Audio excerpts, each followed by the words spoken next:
Greetings. I'm here. Welcome. Wait for the ad to go away. Who's here? Bennett's here. Lajeunesse. Pinnell's here. Check off Mike is late on your bingo card. I wouldn't dare put that on the bingo card. The bingo card is for stuff that doesn't happen all the time.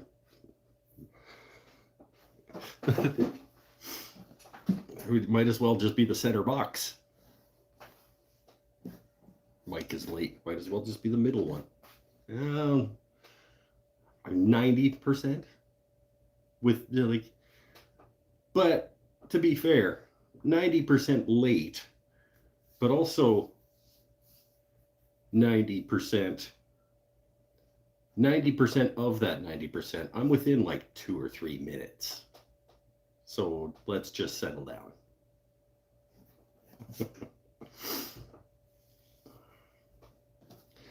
Legend has bought 3 different meads today. He's getting into the mead. I think it's hilarious that we were both looking up how to make mead last week. You don't like mead? I do not like mead, he says. Why?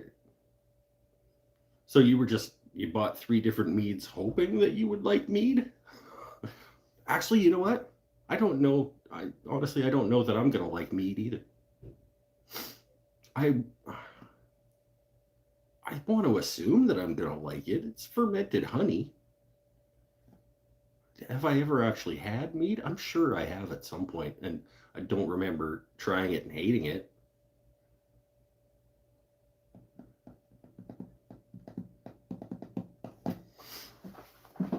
Maybe before I decide that I should make a batch of mead, I should try a mead also. Because now you got me thinking. Maybe I'm going to hate it too.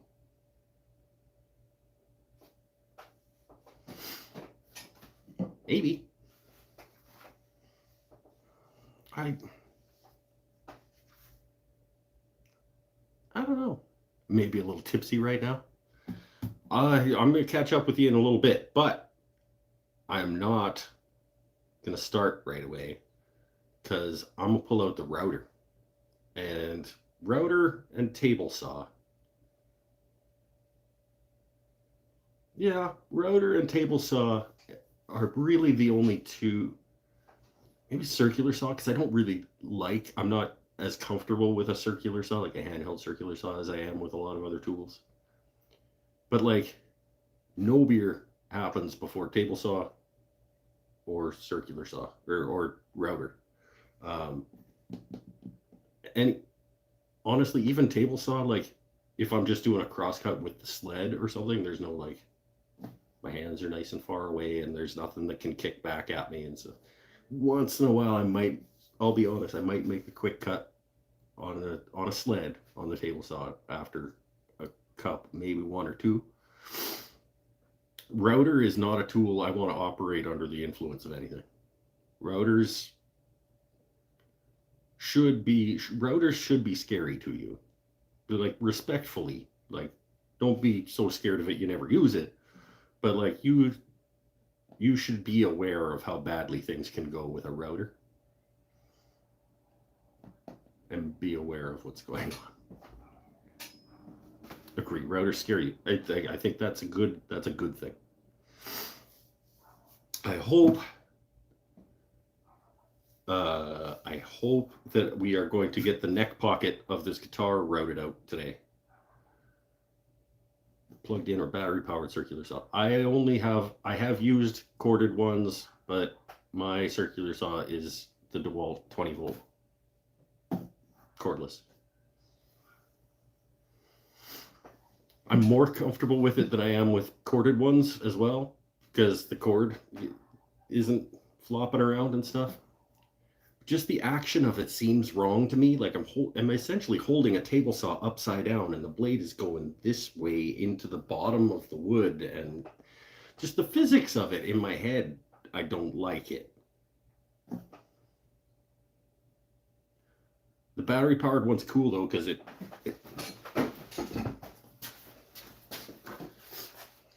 It's right over here because I was actually recently using it.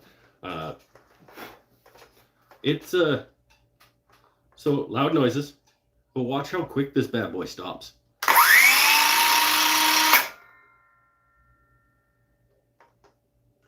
You put one of those old corded ones that are like in job sites and stuff. It's like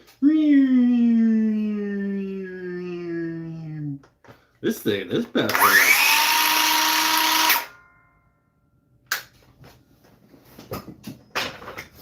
I like that.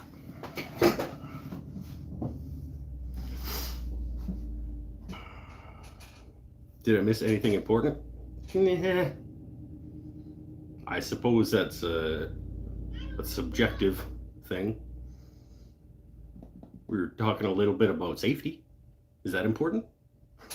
Don't usually get safety discussions. Was it even a safety discussion?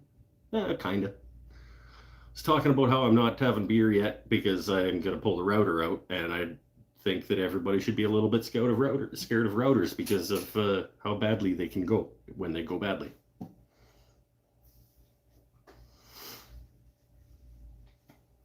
Mike was late because he was combing his beard. I was late because I was clearing space and setting up places for you guys to sit while we're doing this operation and making sure I had room to actually do this thing. Look at my workbench. My workbench. I have like a whole workbench. It's been a long time since I've had that much, since I've seen that much workbench here.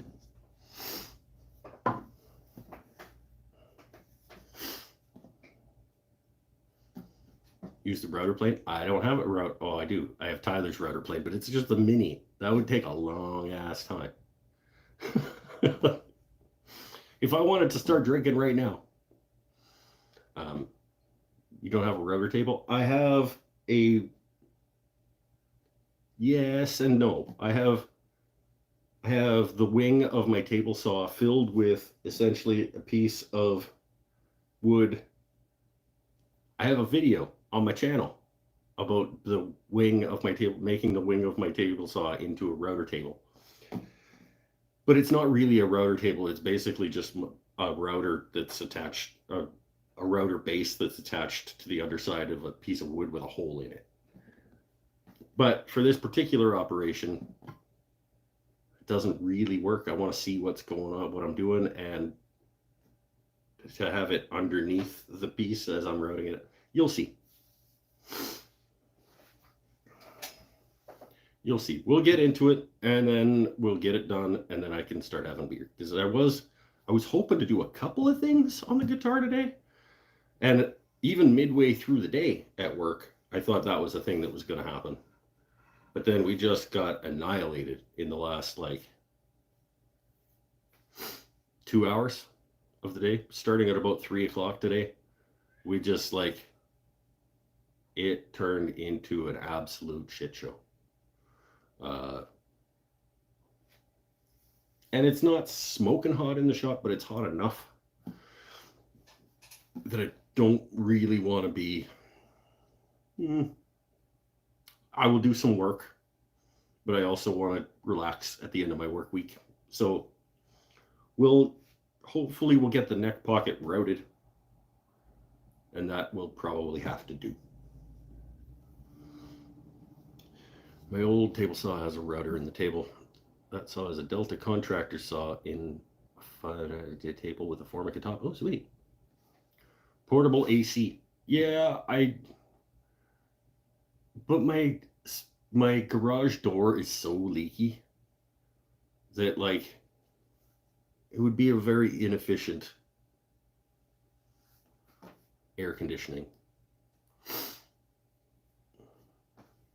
Even just one of those, and I don't have a lot of room. I would love to just have one of those little floor standing dealies like I got up in the living room that goes to the window with the hose. And I just drill a 4-inch port outside and just run it like that. But I don't have another spot, especially when I'm looking at getting into proper dust collection type situations. Just don't have a lot more space. It's on wheels, just move it next to you. Yeah, but it needs to go somewhere. It needs to vent out. Air conditioners, by definition, need access to outside. I think. Either like a swamp cooler, just like fill a styrofoam cooler full of ice and put a fan and a outlet on it. Those are good. They do work. But oh, I should just suck it up and stop bitching. Davies, how about you stop whining?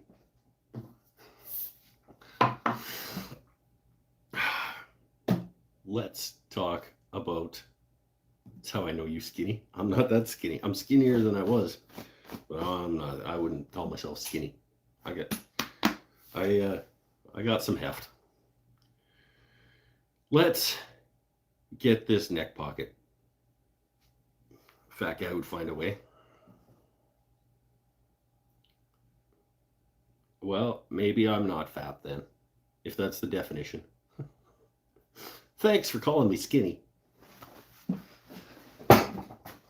Let's have a look at what is happening over here. This is the current state of the guitar. I've got my neck clamped in place where I want that neck pocket to be.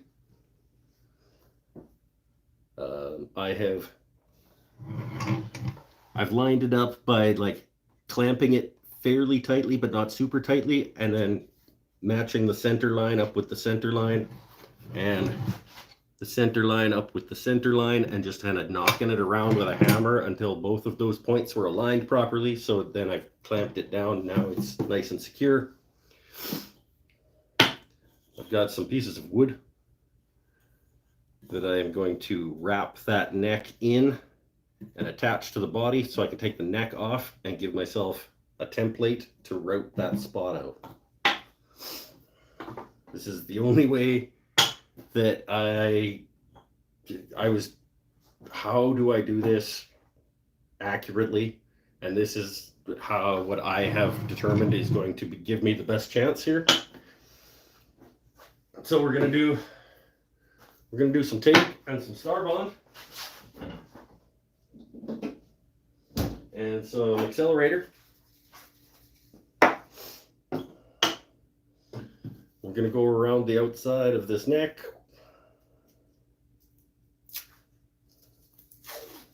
Give ourselves a template. You know.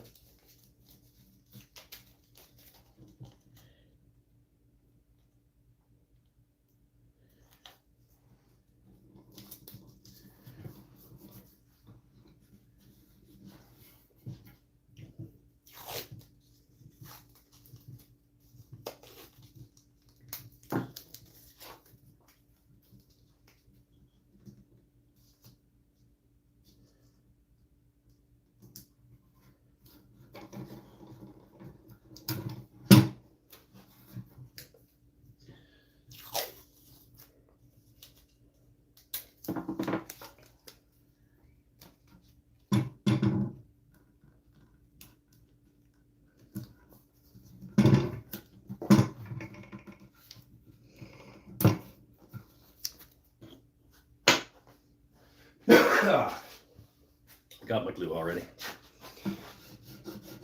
It's been a long day. I was up relatively early this morning. Earlier than I needed to be. Probably should have gone back to bed, but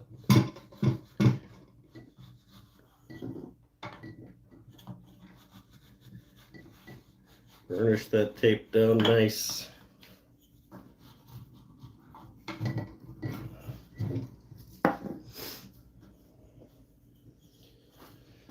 And we'll go around. I want to give myself lots of purchase and make sure that I'm all the way out here on this side.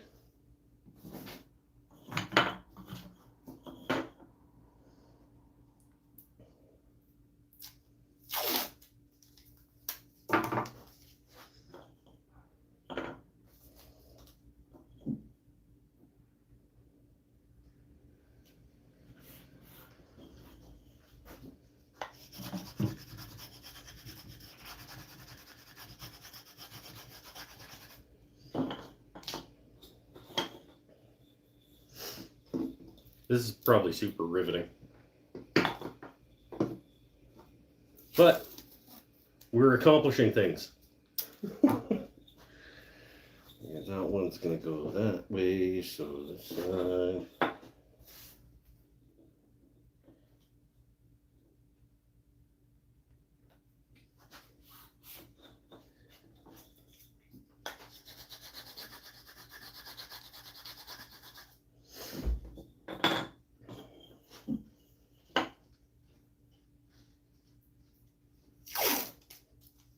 Yeah, I'm a little sweaty. Gotta say.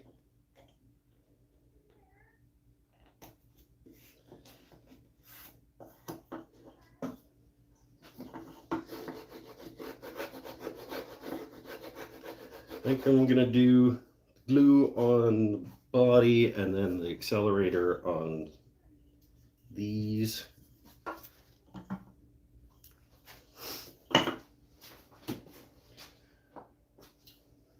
And I want to get them as tight as I can around that neck so that the neck fits into the spot that I'm routing nice and snug.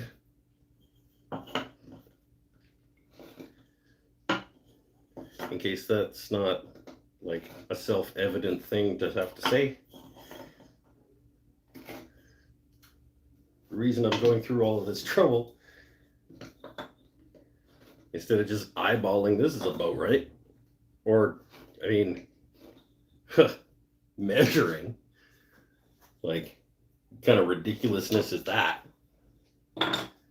Like, measure the neck and then measure the pocket and put it on there? That'd just be stupid. Who measures? And so, glue. Don't need a ton.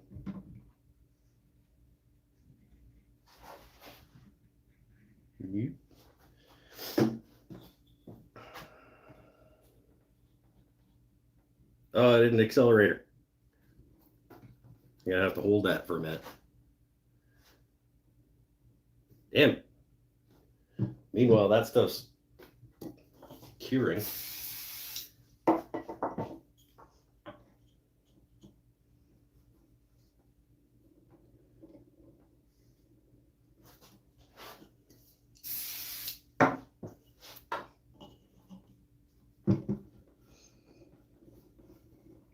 Go nice and tight around that.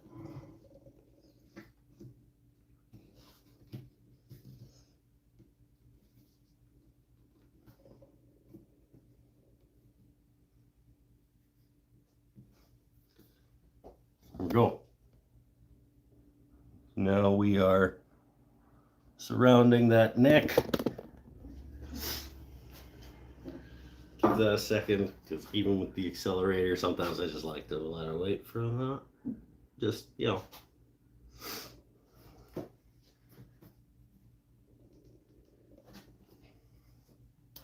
And then,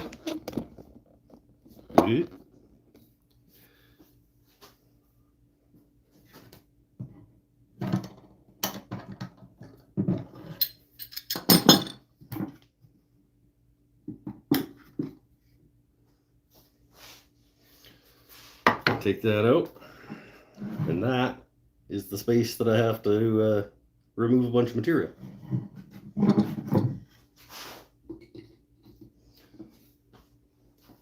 So to start that operation, we're gonna head over here.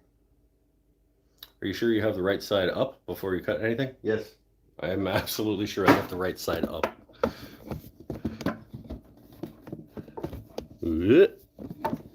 Okay, I thought I had a decent spot for you, but maybe it's not ideal. It'll work. This is in the way, but what else? That's too little.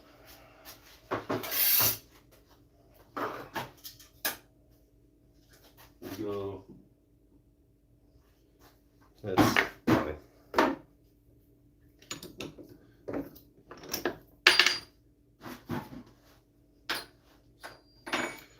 Go with a 3/4 inch portion of it.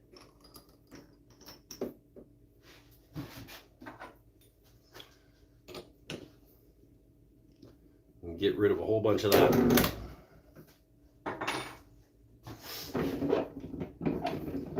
Let's lower our table. A little awkward, probably because it's a mess over here.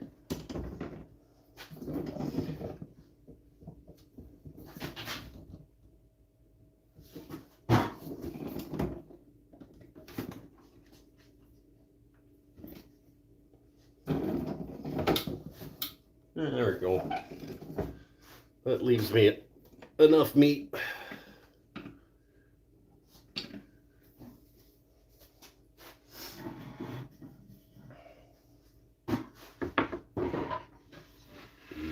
Yeah.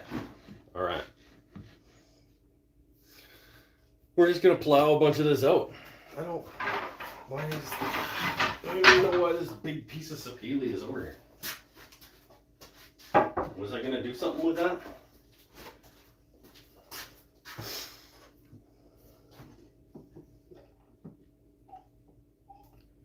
I'm just gonna hog away a whole bunch of that.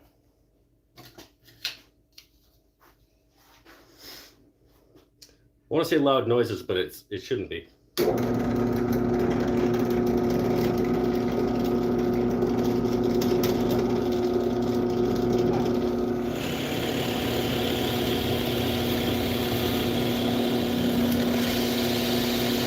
Oh, found the epoxy. Or from filling the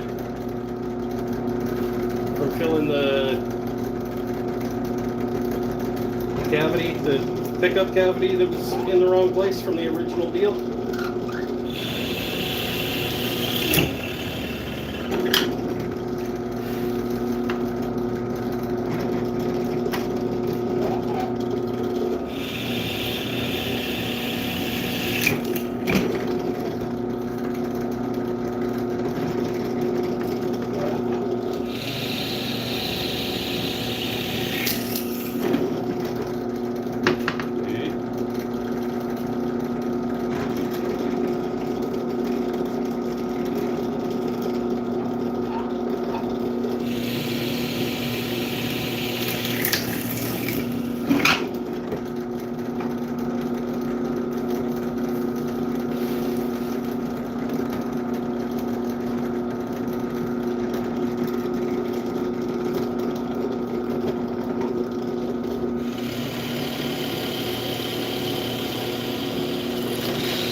Out of there.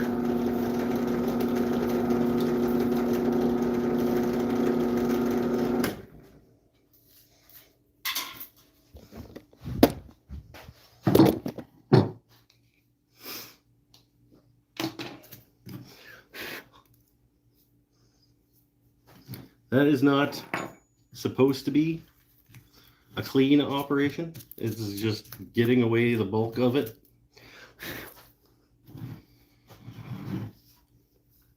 Now, loud noises.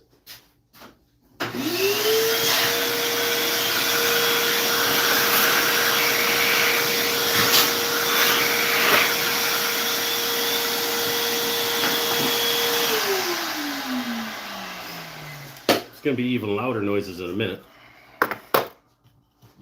because we are going to do some routering.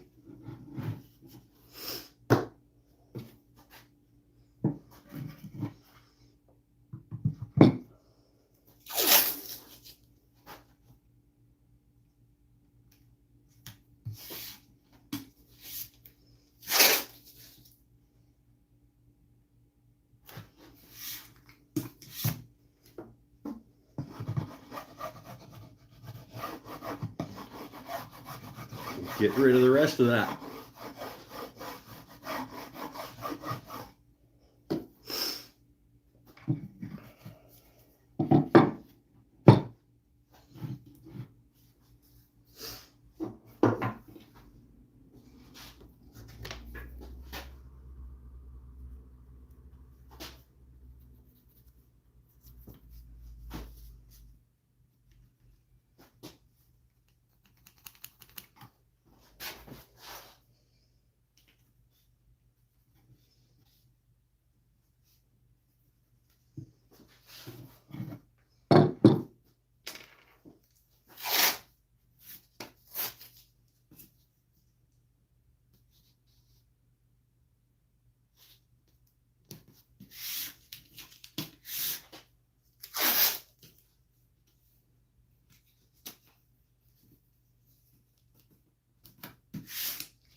Yeah, that's not a great shot for you guys. I have to pay attention to a couple of things here. It's one of the downfalls of trying to get work done while you're doing a show. You got to pay attention to the show too.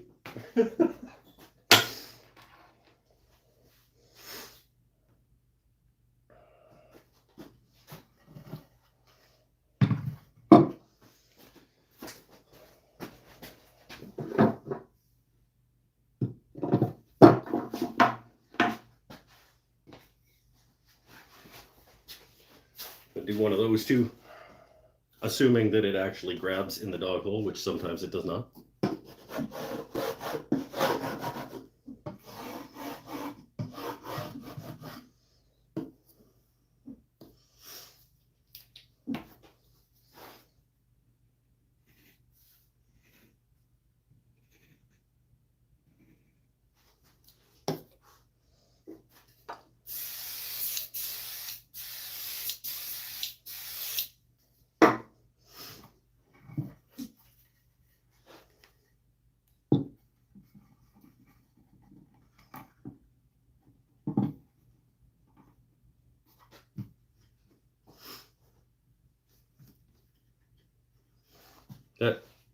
That should be lots, but I'm gonna do this just in case.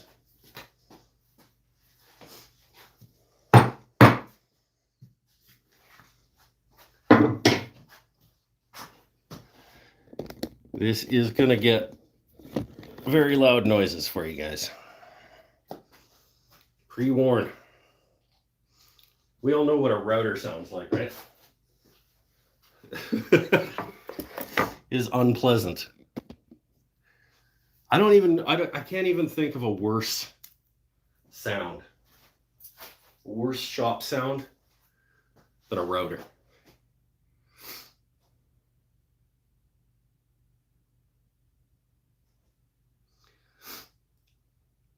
Do I think the accelerator actually helps versus just waiting a minute? No, not really.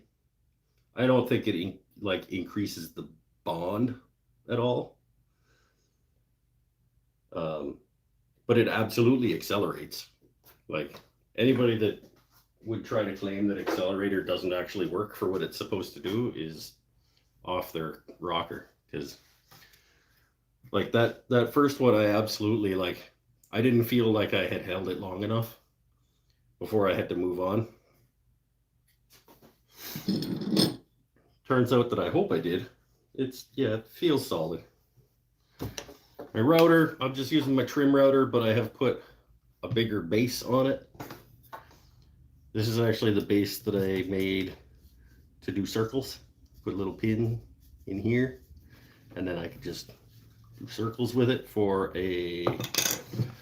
another video on the channel, another old one. The dog food rise, I don't know what it was called.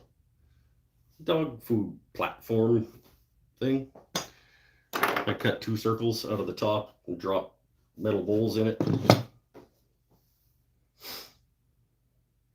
But it makes a perfectly good, makes for a wider base, so I can make sure that I'm not risking coming off of my supports.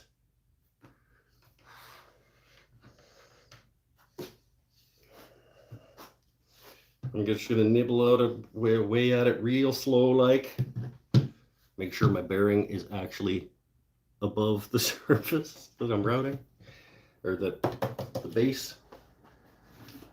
And when my goggles back on, where to put them? There.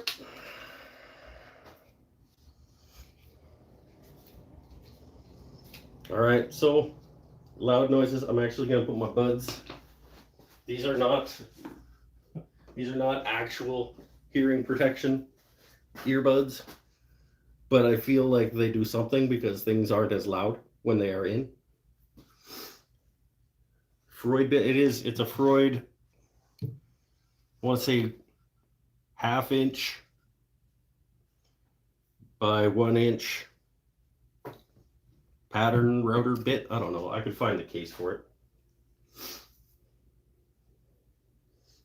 Flush trim bit, it's probably called. We're just gonna go nice and slow and work our way down. Loud noises for real loud noises this time. Except I'm not plugged in, so it wouldn't have been at all.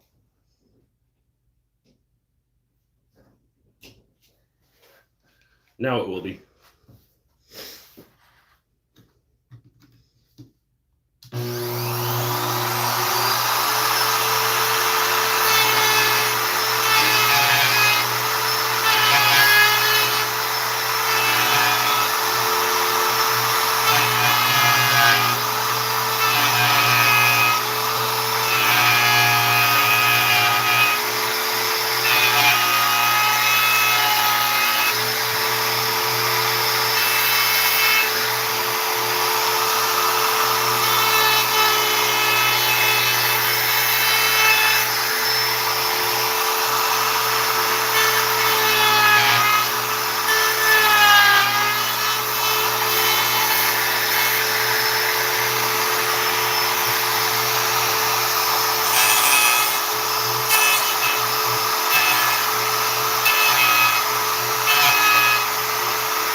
Goal looks good. We'll just go down a little ways.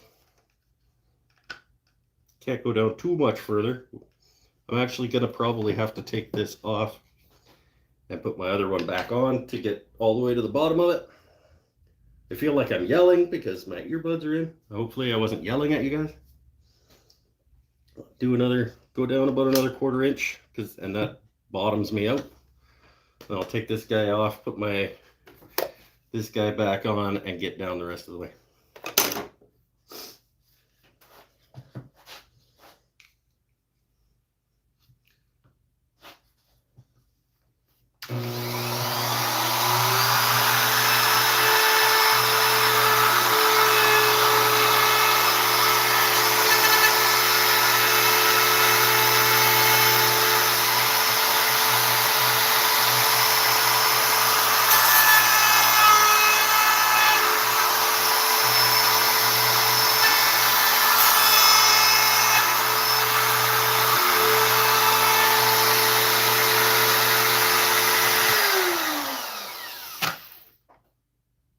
Don't put it down before it's done spinning, idiot. Actually, I think what I'm gonna, I was gonna say, I could just take these off at this point and then use what I've already routed to be the pattern. But I think that actually puts me too deep.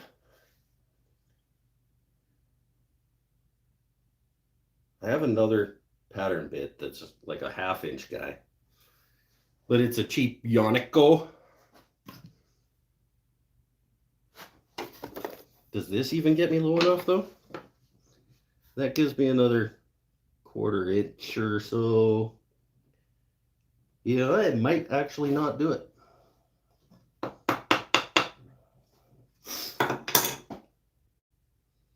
Might have to go with the cheap Yonico and take these off.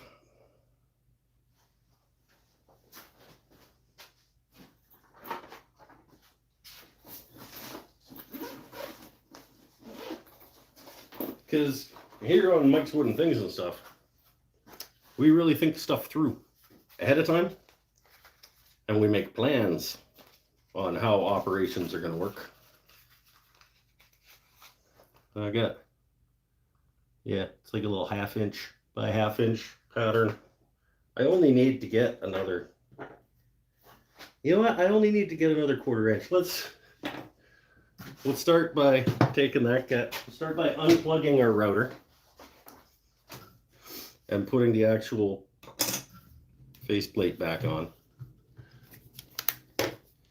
and see if that gives us our depth that we need.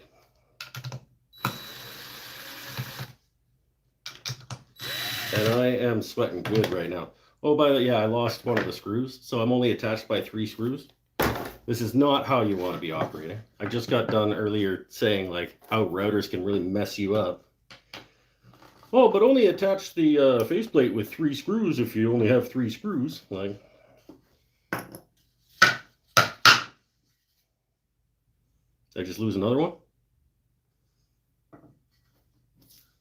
Nope, didn't come off. There we go.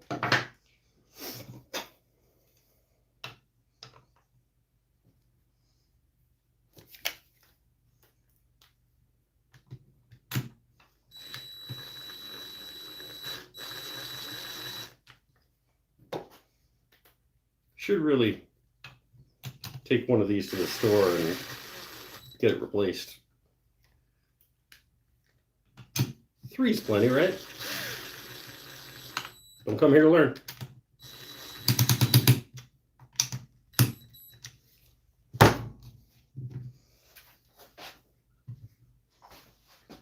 Oh, perfect. It's literally like just touching the bottom. So now I just have to be careful because literally I only have that much. I'm going to have to keep it on the angle because if I go this way, then I've only got this side to ride on. So it is going to take a little bit of focus to make sure that I am staying on this angle so I'm spanning the whole thing. But we're good. And my goggles.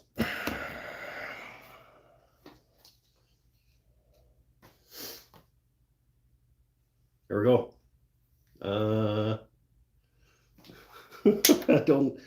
I don't really like what's happening right now. But it is what it is. Let's go. Nope. We unplugged to change the because safety.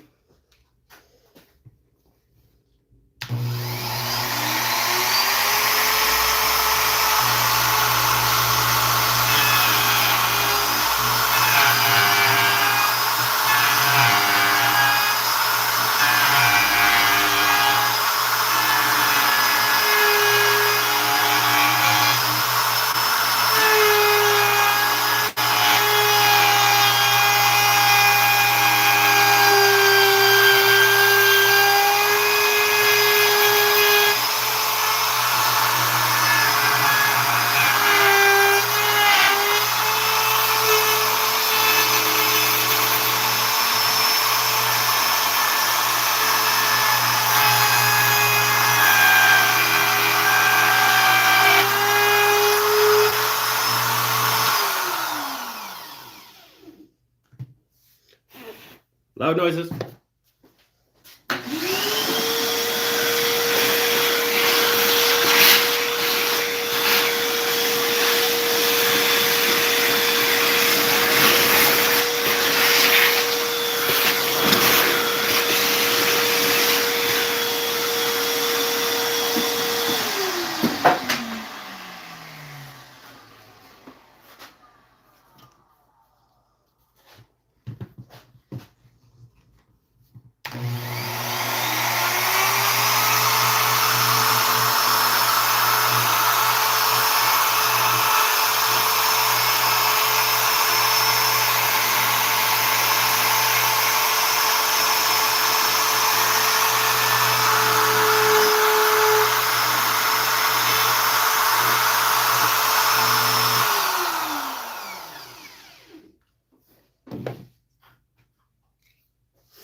I did not want to. I was losing my purchase on this wing right here when I got up to this edge. I was getting too close to coming off. So I just have a little bit. I don't know, you're probably not going to see it, but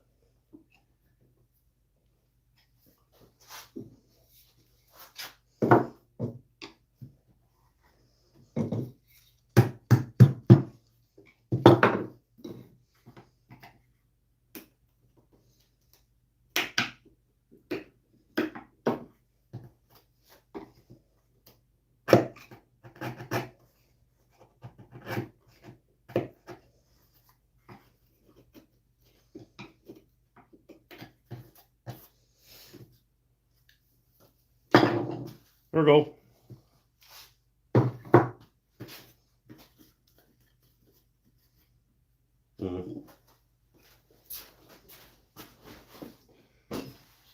One sec.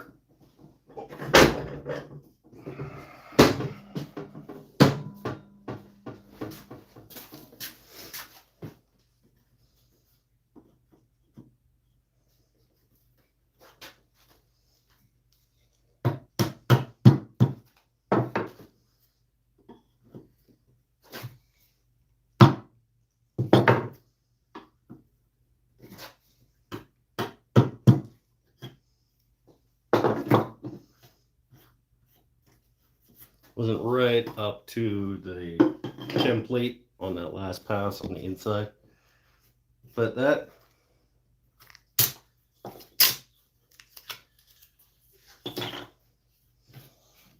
I am going to go down, not right now because I'm hot and sweaty. Let's do a test. This would be really embarrassing if this didn't go in here, but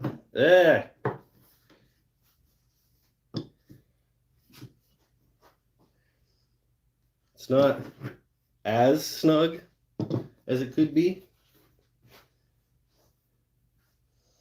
but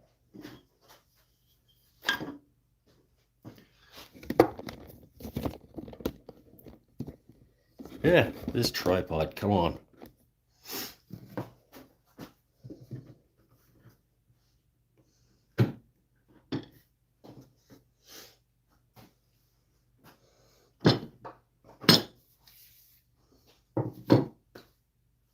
Good enough. I am gonna do the Unico at some point to take that down because I still have my little divots from the tip of my Forstner bit that won't matter structurally, but I'll know that they're there. So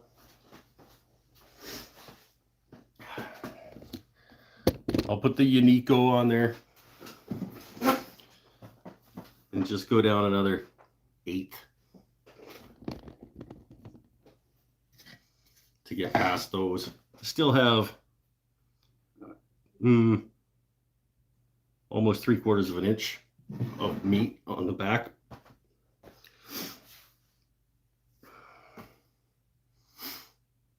And then when I cut the butt of the neck, when I cut the neck butt down, I then have to make, if you've watched my first and only guitar build series, you'll know about the angle, the neck break angle that I needed to figure out, which was some degrees. And I will do the same thing again with this one. If you have not seen that, go watch that.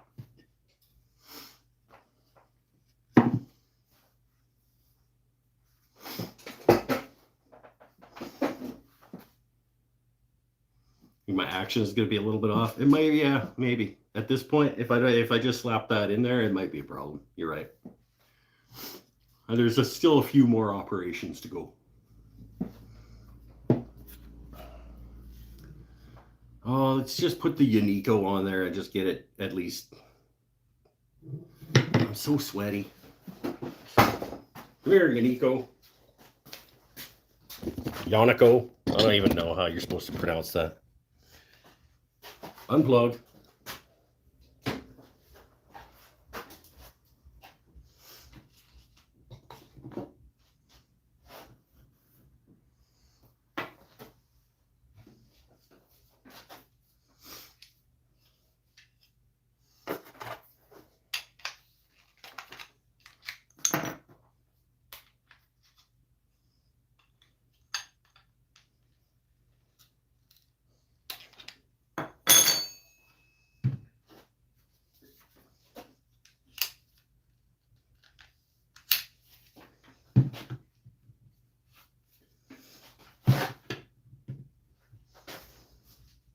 That's too much.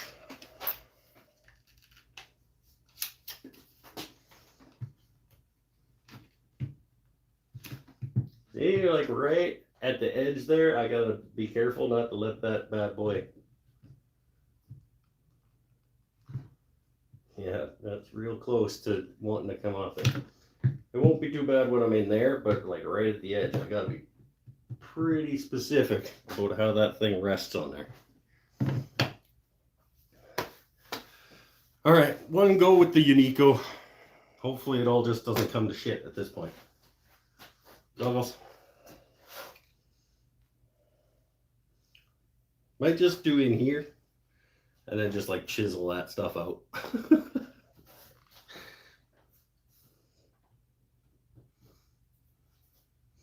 Turn the base plate on diagonal. It has to be on an angle, diagonal, like almost the whole time. It's just that even on a diagonal, because this point is way down here and this point is up here, this is now a diagonal, so that it doesn't, yeah.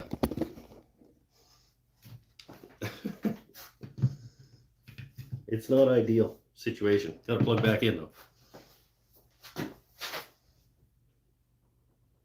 I'll probably just go as far as I'm comfortable with and then see.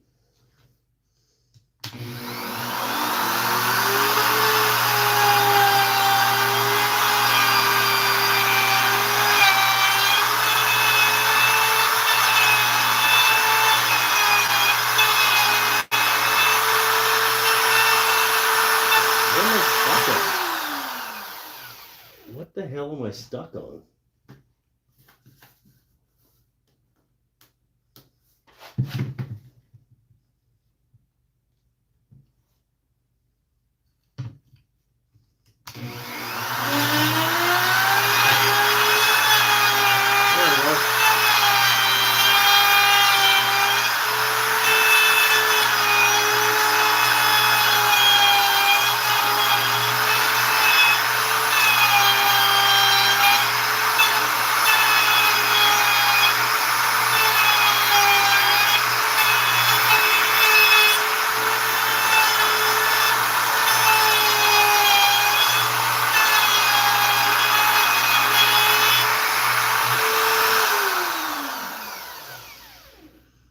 Foggy, and I'm dripping, and I don't particularly like the operation that I'm doing right now.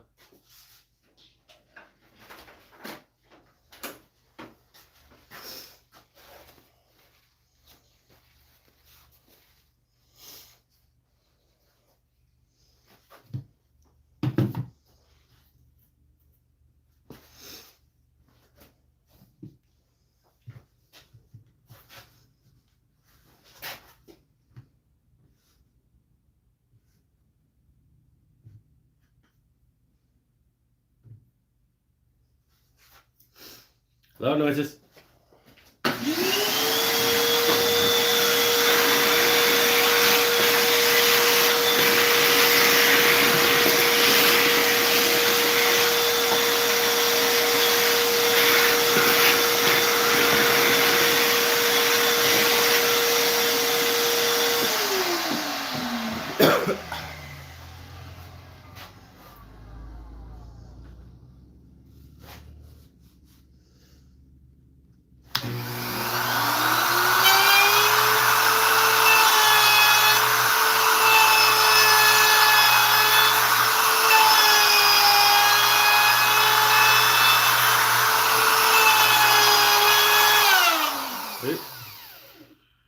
problem with this router is that the button is right here.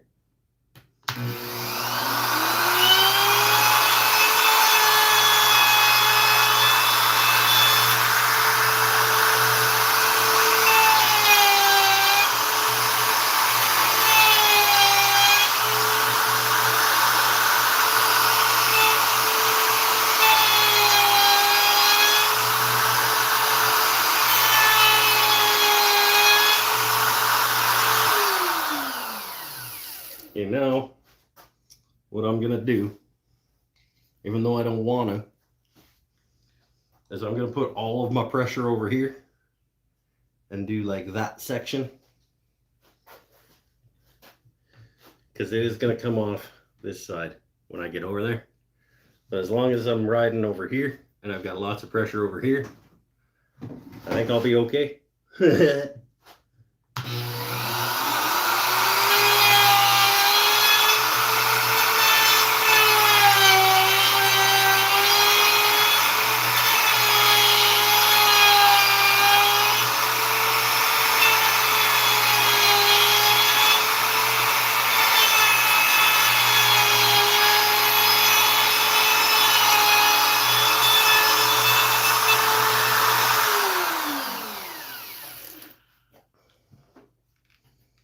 We're going all right. It's not an ideal situation.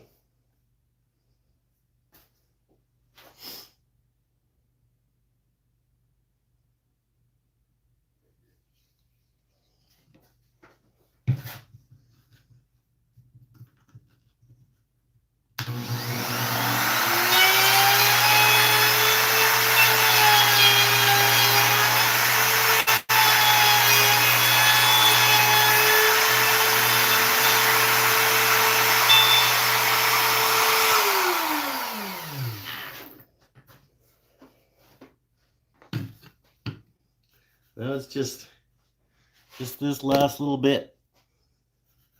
And I think I am just either gonna just rasp that down or file it down. It's like less than 1/8 of an inch.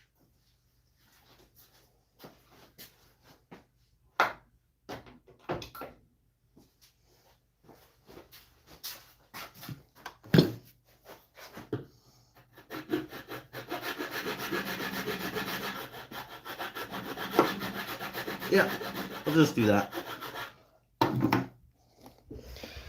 More exciting things. Shinto rasping down to his line.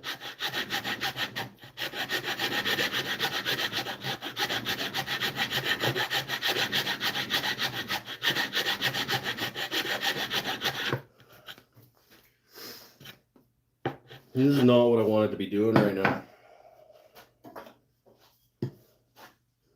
I just... Let's get a bunch of it off of there with the chisel.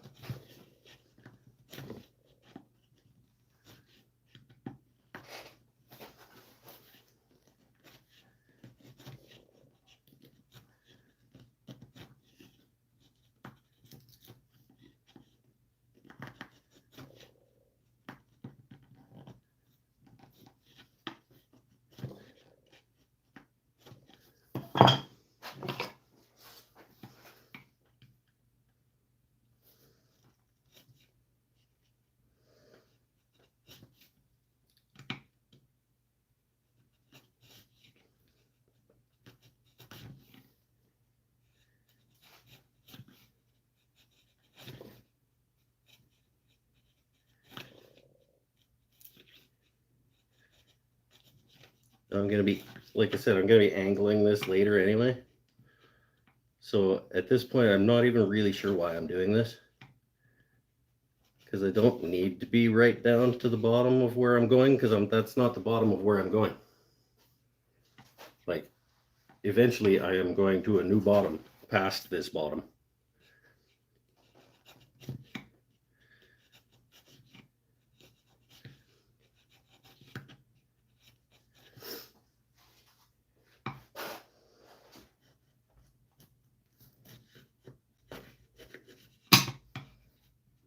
But let's get at least flat or flat-ish. Let's get flat-ish. I like flat-ish as a place to be.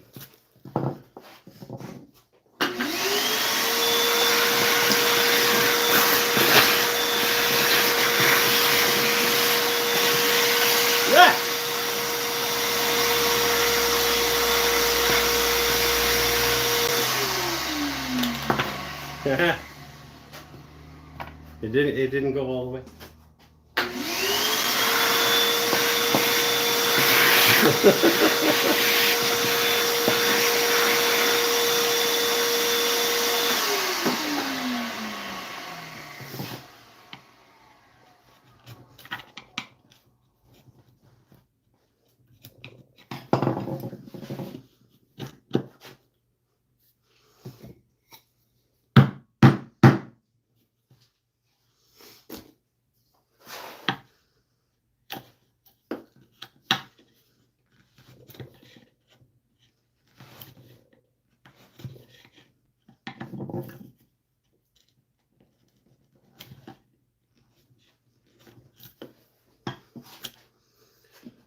I don't want to be doing this right now, guys. I think I might be done. I do want to see what this top looks like when it's nice and smooth, though. Should we give it a... It's already, like, super glued down to the bench.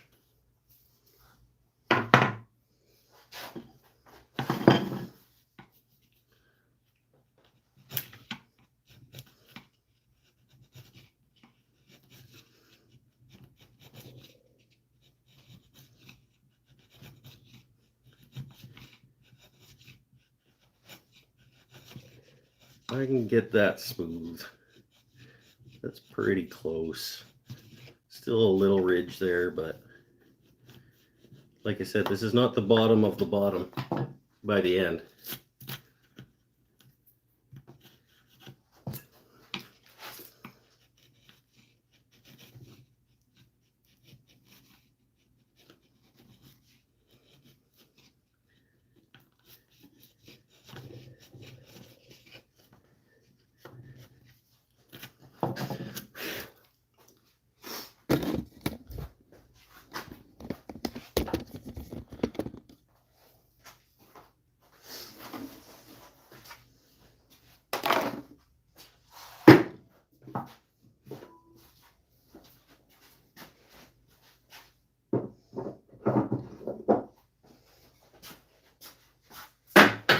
Let's do some hand planing.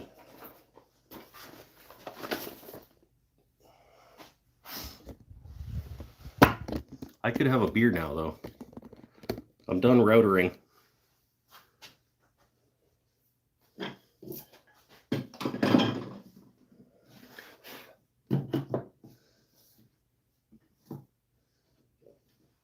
It's not gasket fit, like it's not piston fit,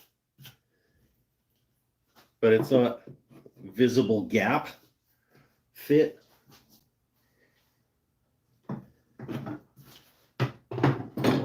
And it's a set neck, and it'll be fine. It'll be fine. We strive for adequacy here on Mike's Wooden Things and Stuff.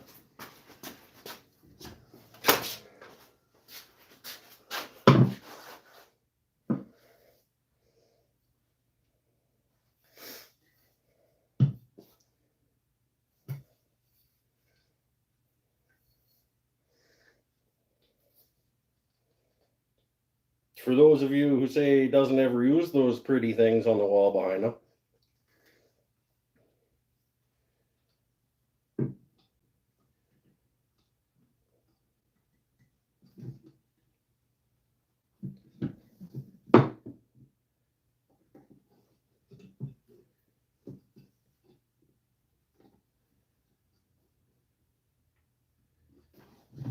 Just gotta get...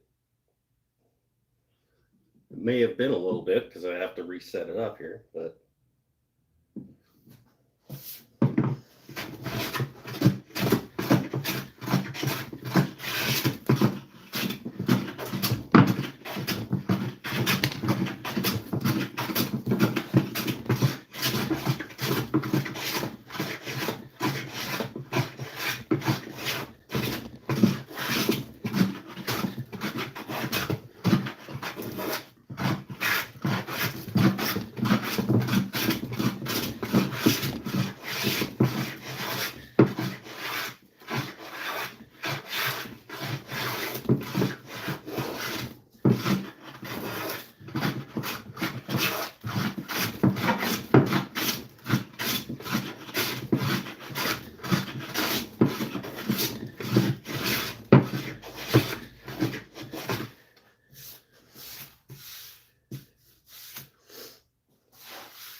that is going to be pretty nice.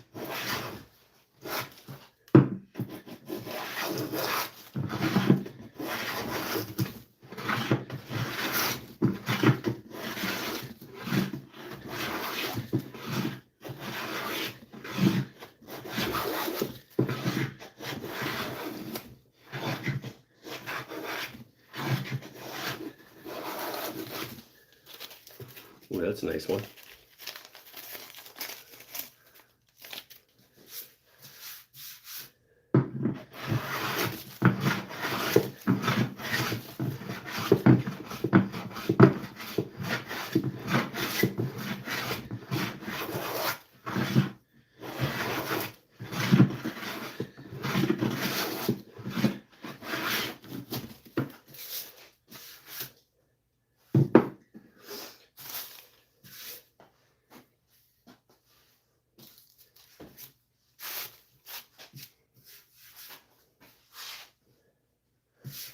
Let's have a quick look. That's obviously not like final.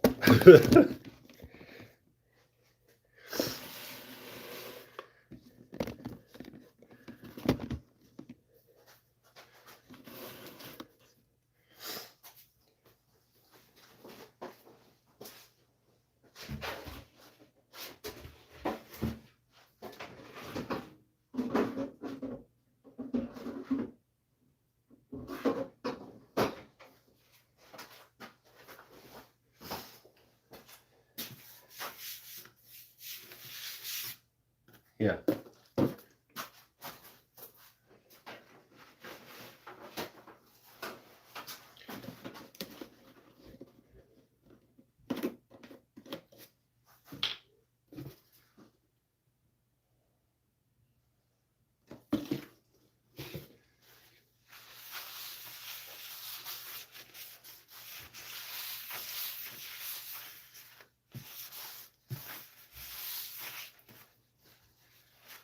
That's gonna be pretty.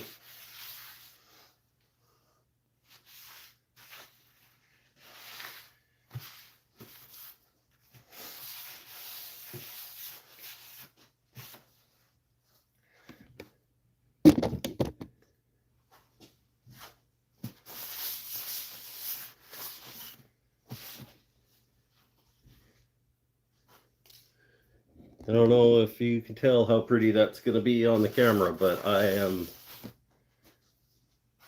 pretty sure that I am going to be happy with that top.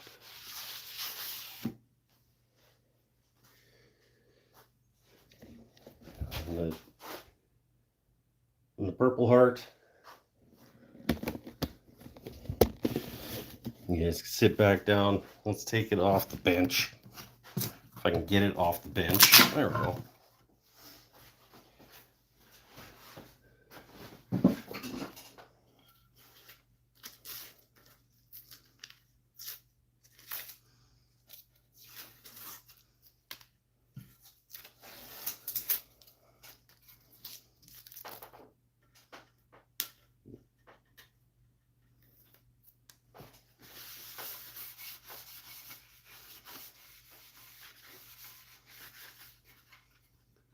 The back.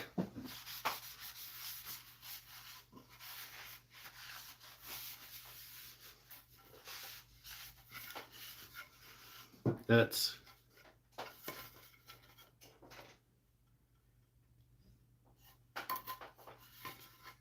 I think that's going to be pretty nice.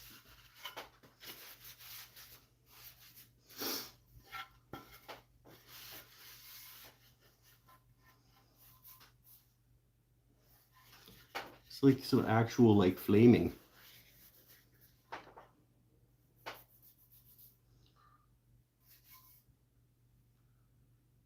Around this like knotty area here. There's like actually some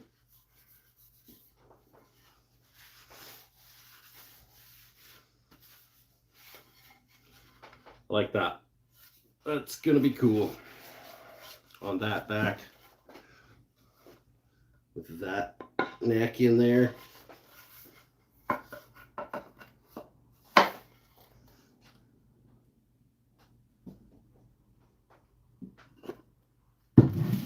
not a super tight fit.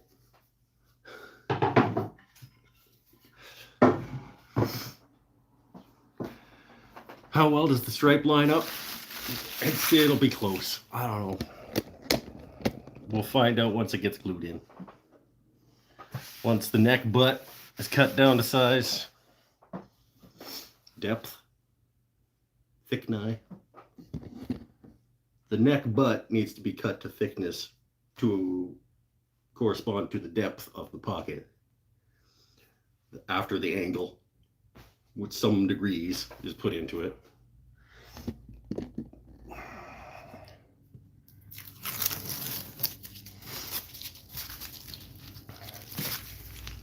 But is progressing.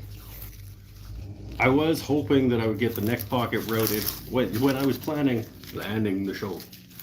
I was thinking, man, we'll get the neck pocket routed and we'll do a couple of plane passes on the top and have a look at it. And maybe I'll throw the neck up in the leg vise and start radiusing the fretboard. This is not a thing that's happening. I am now officially done for the evening. I am dripping. My shop smells like solvent. I am poisoning myself. I'm going to open my door at least a little bit. Its sun is still blaring in over there, but I do need to get some air going. I'm going to turn the fan on and grab a beer and a head rag.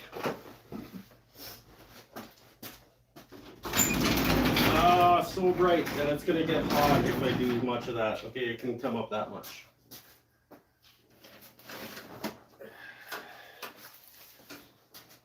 And you guys are going to just have to deal with the fan noise.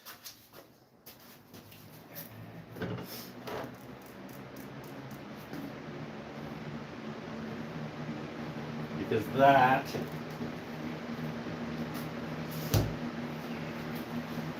that was not just mineral spirits, which is a pretty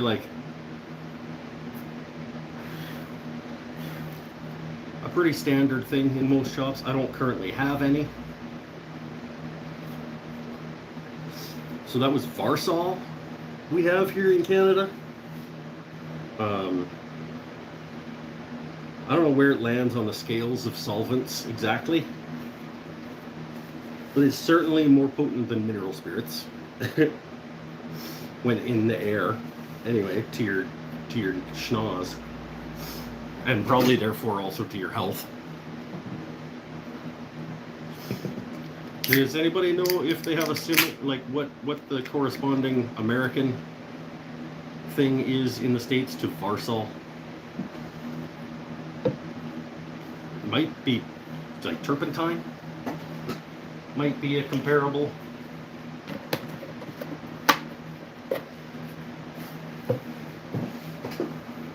Oh, that's gonna leave a little bit of a smell in the room. Yeah, it's not.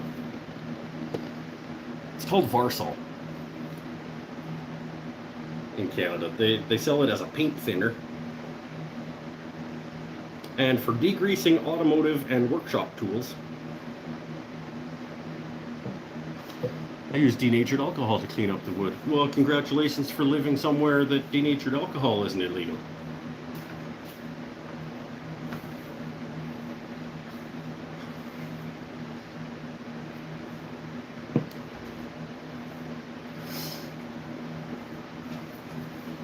I mean, I could have just splashed some beer on it, but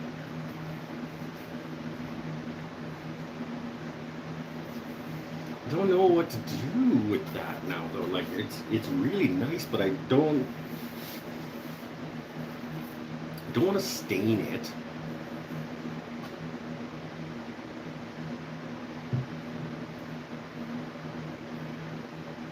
And whatever I do, I want to do it to the whole thing, so I don't want to, like, negatively impact the purpleness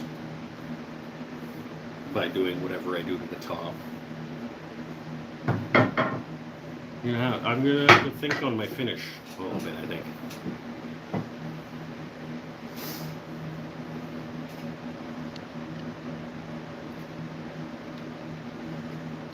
I've always pronounced it Varosol, like Varathane. I I've always pronounced it Varsol. That's what I was told it was when I was a kid. Didn't know our neighbors to the north don't have DA. I didn't either until I went looking for it to make shellac. Didn't know that we couldn't get that here. I knew that I'd never seen it, but I'd never even really been looking for it. And then when I got those shellac flakes, I went shopping for denatured alcohol, and I sent Pinnell a message. I was like, "Why is it so damn hard to find denatured alcohol?" And he's like, "Psst."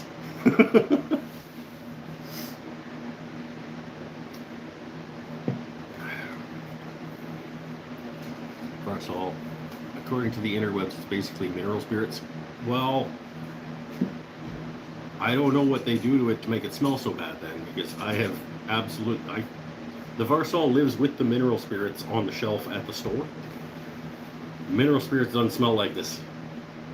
It doesn't smell awesome. Like, you can tell that you shouldn't probably be breathing it, but it's not Varsol potent in terms of like the air quality in here.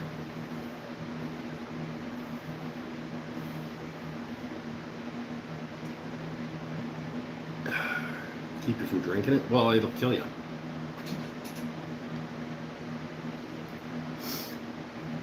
Yeah, you don't even want that on your skin, really.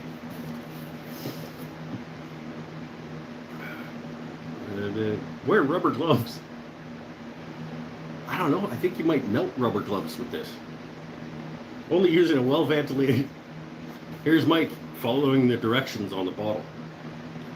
Do not get on skin or clothing. I think I get both of those. Wear rubber gloves. Only use in a well-ventilated area. No.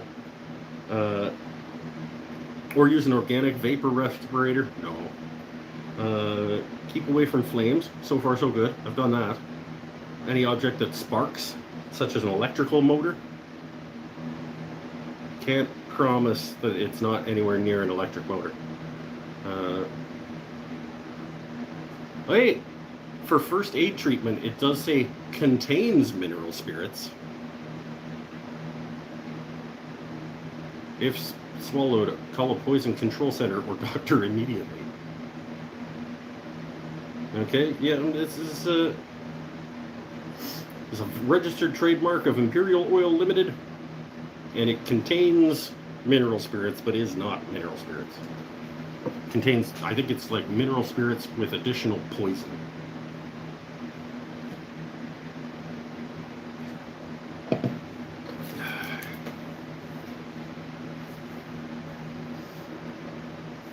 Do I have isopropyl?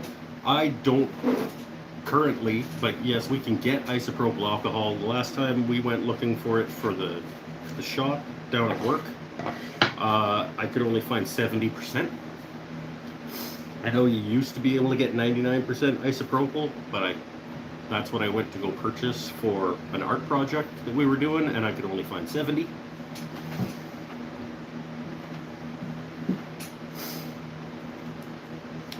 Tim Mellon says he uses Jasco mineral spirits.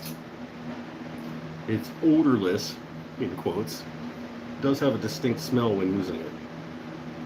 The mineral spirits that I usually use when I have some is also this, whoever, right? Riochem, Recachem.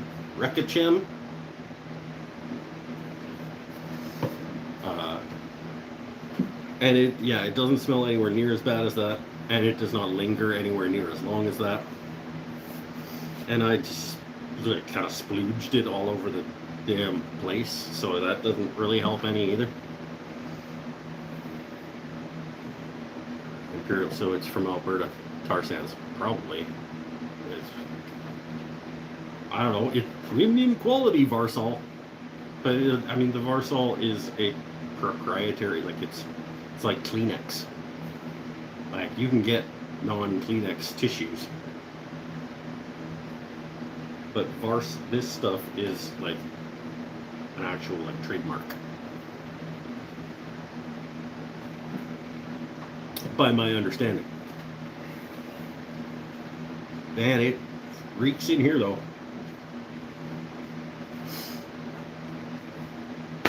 Anyway. got some work done. Oh, look at the end grain of this spalted maple stuff.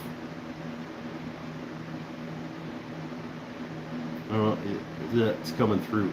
This is. I'm getting more excited to see this finished product.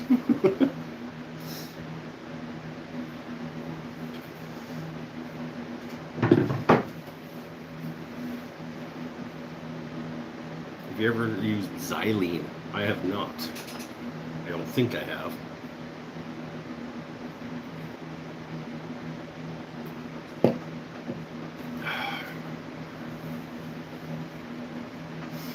Looks good. Yeah, I think so. Like I said, I'm more stoked now than I have been about it, so that's good. The enthusiasm level is going back up.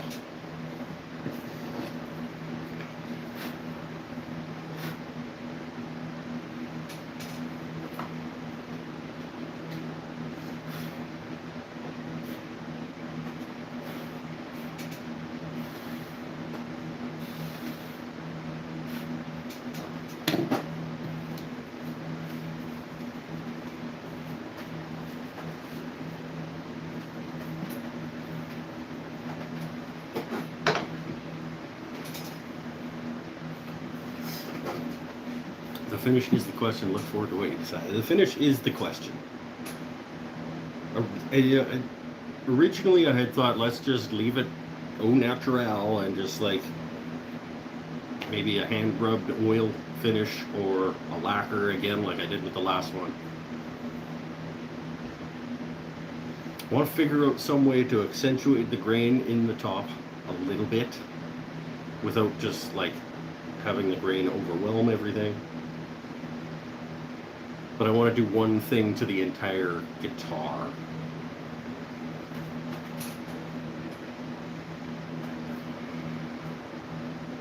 And not have it negatively impact the purple. So I will continue to think on that. Don't need to worry about it just yet. I think a metallic would look cool. A metallic what? Metallic finish?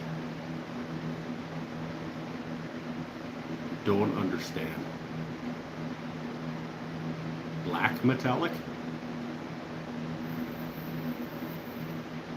What are you talking about, Todd? Oh, you're talking about hardware? Because I'm going with gold hardware.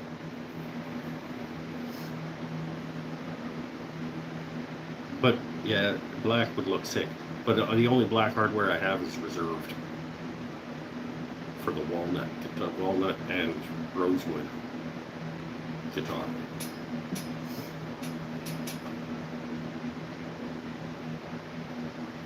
Could Fractal burn the top? No.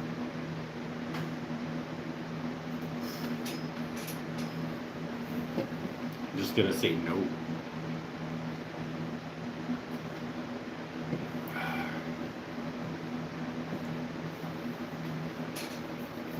I was joking. I don't care. If you were joking, I'm still just gonna say no. I could just paint the whole thing fire engine red.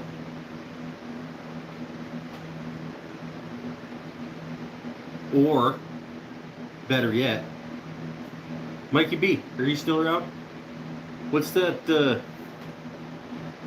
plastic spray can, like matte black, like rock protection stuff? I just do it with that. Just paint the whole thing with that stuff. Plastidip? I don't know. It's like a rock guard, like a spray-on rock guard stuff that Bennett uses, like on some of his RC trucks and stuff.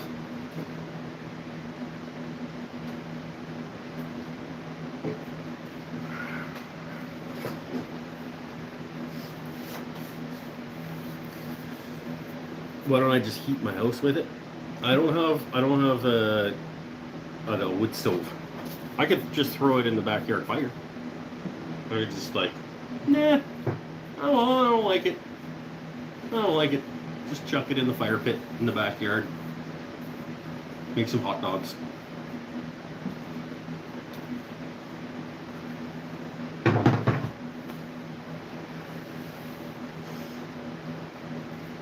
What I gotta do to fix this little bit that you can't even really notice. That's how close it is now. Oh, now you can. That little line right there, where this is still just a little bit higher. I should have ordered that damn Oriyu rasp when I said that I should order that Oriyu rasp off Lee Valley. I was like, I might order this. I might. And if I would have done it, I would have it by now, and I could just flatten that off, just nice and. Didn't buy any of that stuff. You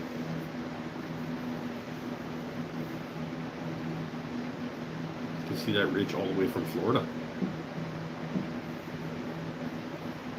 Let's not talk about what the rest of the world sees when they look at Florida.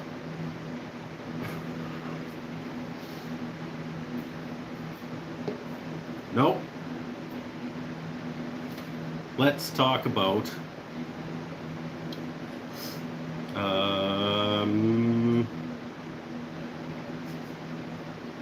let's talk about Tears of the Kingdom. Who wants to talk about Zelda? It is a complicated. There's a lot going on in that game. I'm not convinced that they haven't overcomplicated it for not a good reason. Seems like there's too much complicated. They have added so many mechanics and functions and things that it's fun. Don't get me wrong, it's awesome. It's the most beautiful game I've ever played, and it's fun, and the character's great, and the tone is good. But it's just there's so much you can do, and I love the vastness of the landscape, and you can explore everywhere at your leisure, and it's open world. You can go whatever direction you want. You can do things in whatever order you want. It's awesome. But damn, like in Breath of the Wild, you could do 5 like magic-y things. That was plenty. This one is just kind of like, well, you 5 magic-y things, and then you had some guys' powers that could help you. But Jesus, there is a lot of like trying to remember which button calls up that thing, and one gripe with Tears of the Kingdom, I don't love the whole building thing, like having to take a hook and attach a log so you can ride it down. Yeah. It is a cool mechanic, like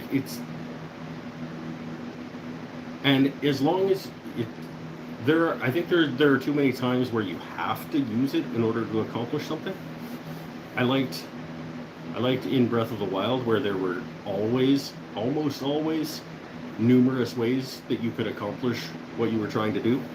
Whereas in Tears of the Kingdom, it feels like you can absolutely not do this unless you use this one particular of your mechanics, of your powers.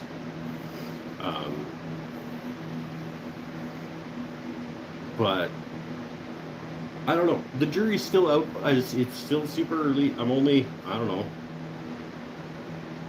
20 hours? No, not even 20 hours in.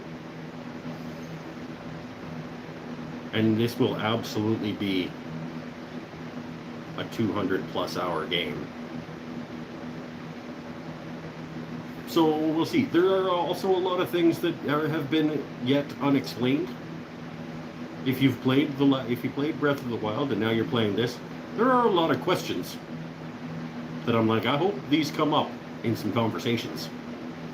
Because where's all the shit? Like, there used to be these giant-ass towers and shrines around all over the land. And I don't know how many years later this is even, at this point.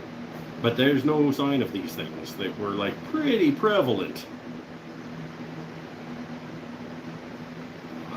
Nobody seems to be talking about the fact that there used to be these giant-ass towers and shrines all over the place that there are not anymore. I don't know. We'll see. Maybe that'll all get explained.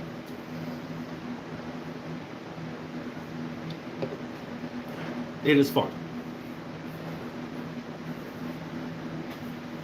Mask off the Purple Heart. Have to bury it under clear coats, but looks sharp. I'm gonna keep thinking on it. I might still just go with an all natural oil or lacquer finish and let the wood just speak for itself. That's what I liked about the last one, the only one. This is only my second guitar, but the first one, what I liked most about it is that it's just the wood. Just is the beauty of it is the wood. I just did a clear coat of lacquer. I did 5-6 coats of lacquer rubbed out in between. Just let the wood be the beauty of it. I might just do the same with this one.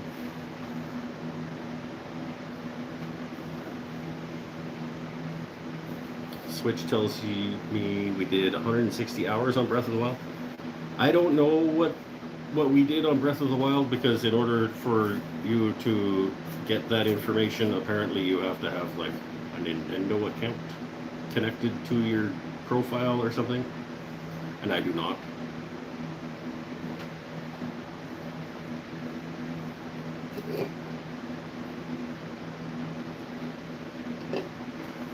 I would guess we were over that, but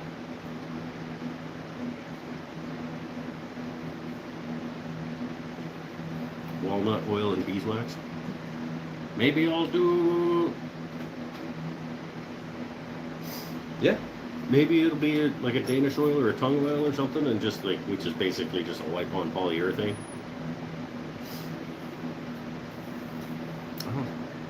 I'm a ways away from needing to decide.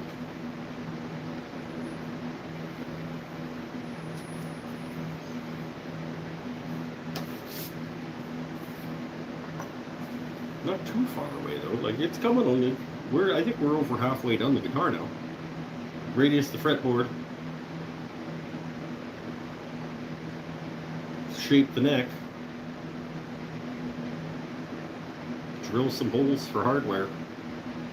A little bit more routing for cavities. And then a whole lot of sanding.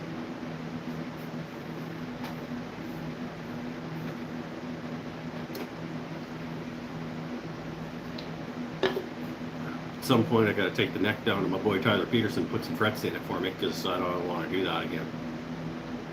If I could never fret another guitar,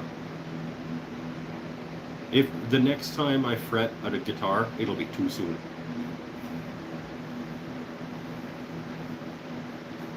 If I never fret another guitar, it'll be too soon. I just don't like it.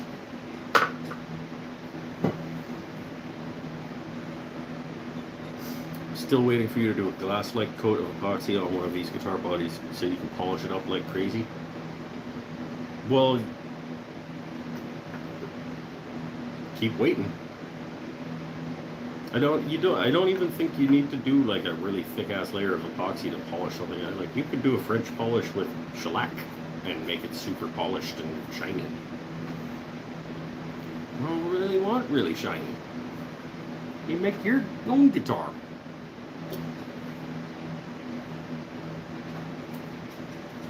You make a guitar, you dip it in epoxy and polish it up as shiny as you want, Mike. Here.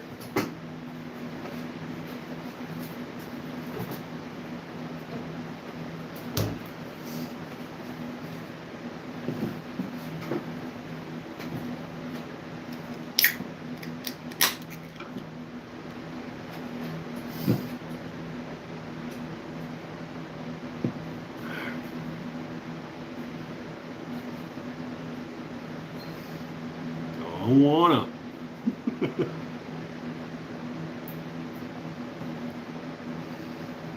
We've only done it once, so yeah. This is guitar number 2. Settle down. Of course, this is guitar number 2, and guitar number 3 and 4 are also already started.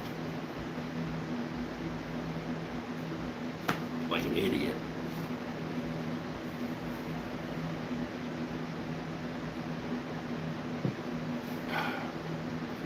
Maybe I'll get back to one of those one of these days, too. Shop stool also. You need a planer, cart, / cabinet. You need another wall cabinet. I'm thinking actually I might go with a French cleat wall instead of a cabinet for that section where there is currently pegboard. That big section of pegboard, I was thinking about a big cabinet, but now I'm kind of thinking like a French cleat chunk of wall that I could then make cabinets to put French cleats on, and also just like tool holders that are French cleat,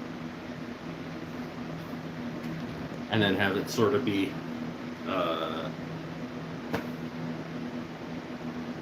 manipulatable, reorganizable.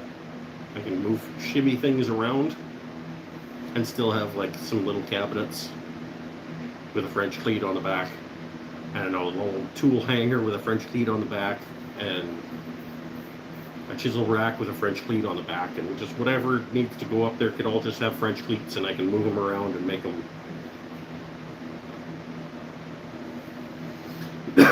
If you make them in your shop, they would be Canadian cleats. Well, yeah, but Canadians all know French. Like, is that not a thing that you knew? Like, all Canadians are fluently bilingual. Some of us pretend like we aren't because we're a little bit embarrassed about it.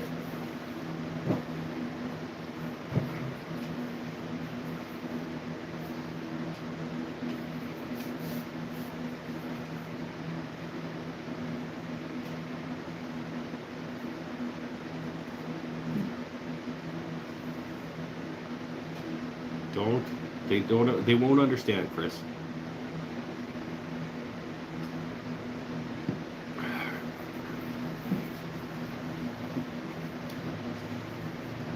Glad I did another show where it got some work done. That's 2 weeks. Was that 2 weeks in a row? Did we do stuff last week? We turned a pen last week. Modular. That's the word I was looking for. I knew there was like... I think all the other words I used were also accurate, but the word I was looking for was modular. Because, yeah, make a little cabinet, put a cleat on the back, goes on the cleat wall. Make a little wrench bin, put a cleat on the back, it can go up on the cleat wall. Kind of am liking that idea in my head. Alright, later, Paul. Thanks for coming, my friend. Hopefully you go back and watch the rest of the show at some point, because tonight may be tonight is the last May opportunity to win a bingo sheet, or to make bingo on your bingo sheet for May before the June bingo sheet goes out. And there have been quite a lot of things on the bingo sheet. We'll check it at the end of the night, but I know there's been at least 5, and you only need 5 in a row. So if the 5 that happened to be in a row on your sheet, you win. And there's still, I mean, we're only $1.35 into the show, so there's still lots of time. Still lots of time for more bingo squares to happen. Get on a ladder. I'm not going to force it. That's the whole point of it, is that, like, these are things that just naturally happen or don't. I'm not going to intentionally just like, oh, look, I'm going to go check on this rack up here. Oh, no, don't get a bingo square. Like, that's not the point. If I wanted to do that, I would have gotten some new beer on the way home that I've never tried before. I'd have my guitar out here. If I went and got a guitar, see, now we're talking about it, and now it's screwed up our chances. If I went in and got a guitar, Mike goes into the house for something, Mike plays guitar. There's 2 more squares. But now I'm not gonna probably do that. And you just, yeah, see, we got to talking about it. Let's get off the topic of bingo squares, okay? We'll just let things happen. Mike, scroll up on your chat. I think you're behind. I'm at the bottom. Are you talking about a different mic? Because I am absolutely... I mean, I'm always a little bit behind because I think there's like a 15-second delay. Sometimes more than that, sometimes not that much. But when I watch these back after the fact, I can see where I can watch myself responding to the questions that just came up, and I remember doing it, and they've actually already been there for a little bit. So I know that there is a delay. I just don't know what it is. Next month needs a square for talks about the issues about talking about bingo. It should be a square. Mike discusses the problem with the bingo cards. Are you saying if we ask to play guitar, you won't? Yeah, I mean, the whole... It's supposed to be things that just organically happen. And now they can't organically happen because we've talked about them, and now it's all just come apart.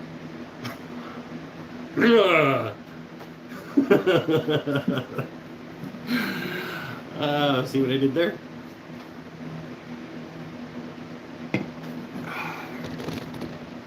I don't know if you noticed.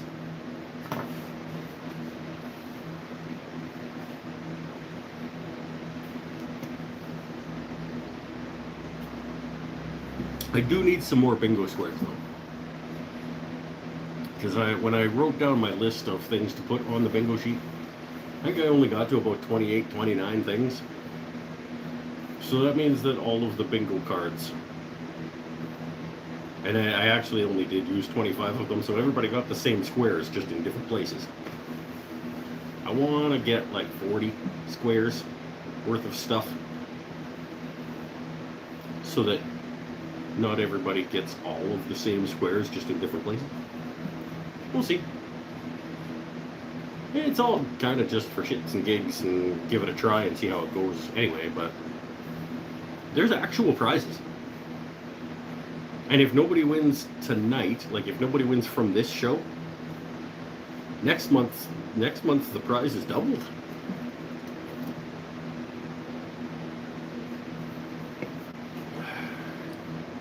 Okay, looking at the clock, tell me when you see this and I'll let you know the tag from my place. Okay. Well, mine, it says that you said that at 7:28. And it'll be, we're talking about seconds.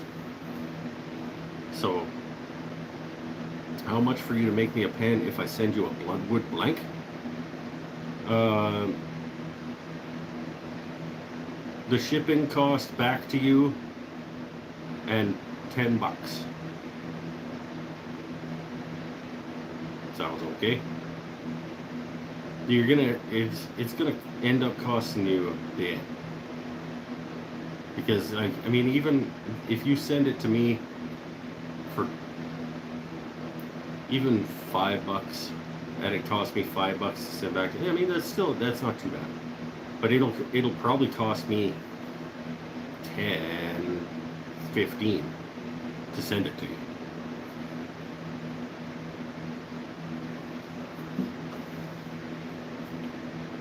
And if because it's you, I mean, that's like $5 for my time. Because the kit's about $5.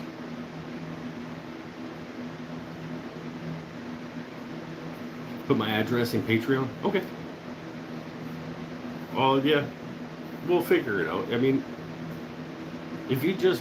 unless it's a very specific piece of Bloodwood, I think we could save money by just having me buy a piece of Bloodwood, rather than having you send it to me and then having it sent.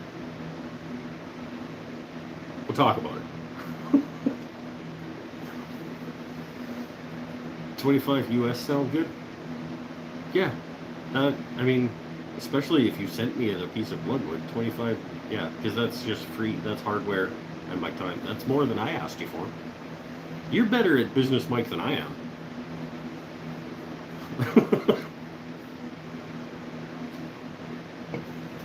But like I said, it's probably 15 shipping, so it's actually not that far off from what I said. We'll get it figured out, Todd. You got a very specific piece of bloodwood you want to turn into a pen? Because sometimes things explode. Not a lot with pens. I have exploded pens.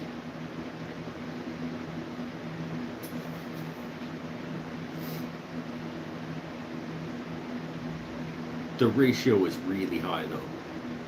But maybe 1 in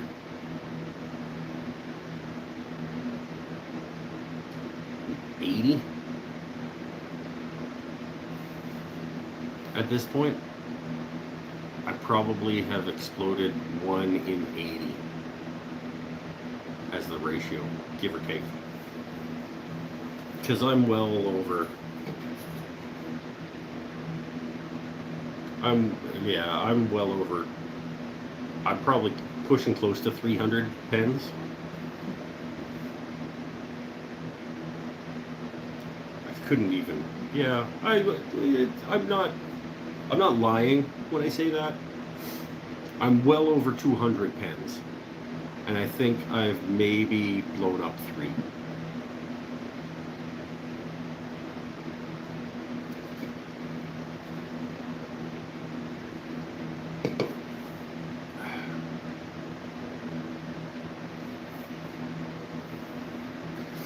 I go in and out of a lot of different hospitals and have fancy pens that mean nothing.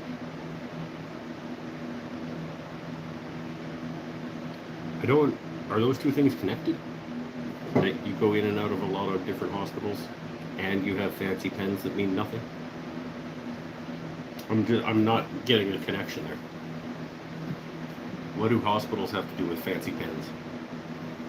Do hospitals have fancy pens? Our hospitals here in Canada don't have fancy pens. I mean, sometimes the doctor will have a fancy pen because he's a doctor. Would be cool to say that this one came from an awesome guy that runs a YouTube channel. Yeah! Cool. Okay. Let's draw Bonnie.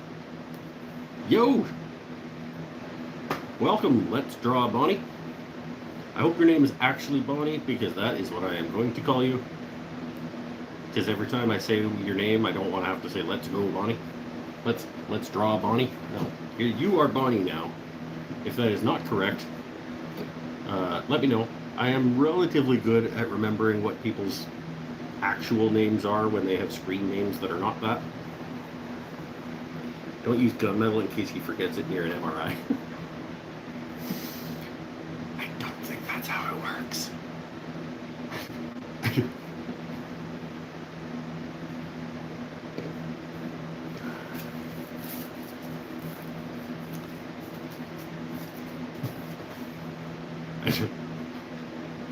It was okay though. It was a 5 out of 10. It was an okay joke.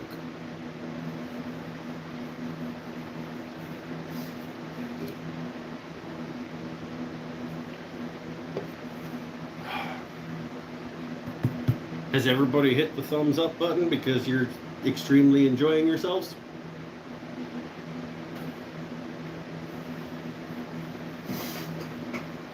I hope so, because this is entertaining shit right here. Eric Helika, thank you, my friend. I need them thumbs. I also need some things to talk about. I'm almost out of things to talk about, and I would like to consider continuing the show. Pinnell does not, he refuses to give me thumbs ups. He only gives me shit. Is making a guitar hard? Well, Bonnie, It's not as hard as I thought it would be before I made my first one. It has a lot of steps, but I don't think that it's any harder than any medium complicated piece of furniture. It's just it's a one step at a time.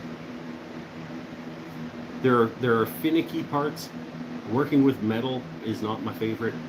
I just got done saying about how I just hate putting in frets and working with metal. Making a guitar is not as difficult as some people might like you to think it is, but it's not. I mean, it's not a cutting board. It's not a knife block. It's not. It has its complexities, but it's not as difficult as I thought it was, and some people might like you to think it is.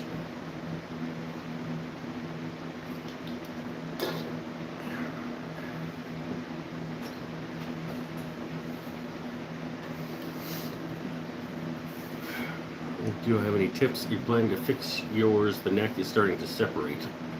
Yeah, depends on what is. I don't know what's separating. I'm not a luthier.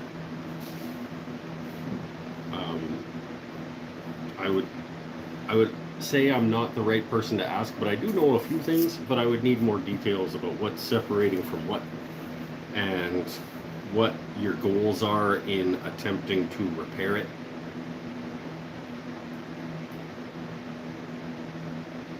You can send me photos of what it is that is happening and what you're hoping to do by fixing it. My email is woodenthingsandstuff@gmail.com. Yeah, you send me some pics. I'll have a look and see what I think, and maybe give you some advice, or maybe tell you to go talk to somebody who is a professional luthier, depending on what the problem is. Benell messaged me, was that last week, Chris? I was like, hey, Mr. Luthier guy, this is a problem I'm having. And we talked about some possible solutions, one of which worked. So it's not like I don't not know anything about guitars. I don't not know anything about guitars. Accurate. And I know a fair bit about making things out of wood, which guitars generally are.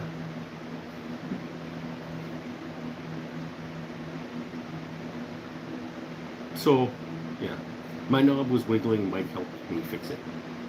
This is true. He had a wiggling, staticky knob.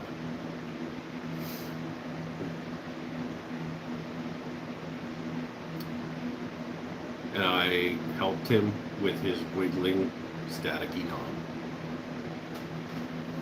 Beer!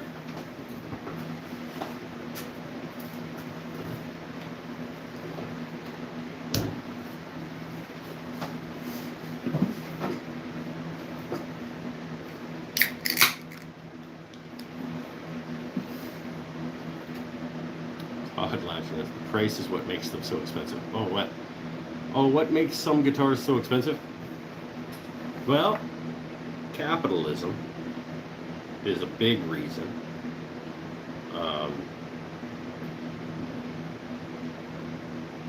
Yeah, I mean, if people will pay how much money you're asking, why sell them for less than that? Is a big reason for a lot of guitars prices. But you can't get away with that for very long if they're shit. So, generally speaking, the more love and care and effort that is put into either research and development in manufacturing processes or handcraftedness is going to require you to sell them at a higher price point. And if people buy them at that price point and then other people continue to, then that's what they're worth on the free market, or whatever, right? The body is separating from the neck. I tried applying some glue and solvent, but it didn't work. Okay. Well, first we need to, glue and solvent are generally opposites. So by applying glue and solvent, you are hindering the ability of the glue to do its job.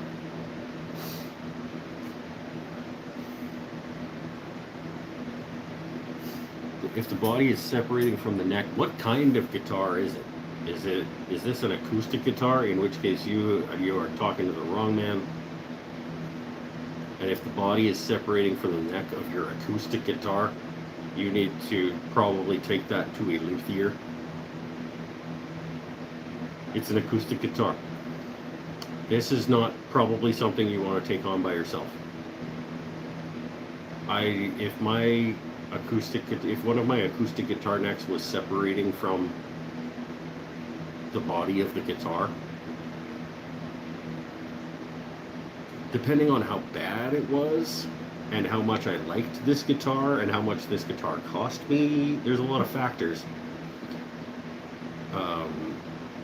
But I would probably take that to somebody who is trained in luthiery, acoustic instrument luthiery, because I'm not. And granted, I only probably have 2 guitars. I think, oh, it glitched. I think I probably only have 2 guitars that I care enough about that I would bother repairing if that started to happen.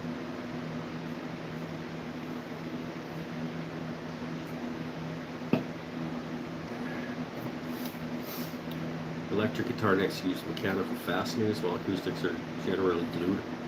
I've never made an electric guitar that used mechanical fasteners.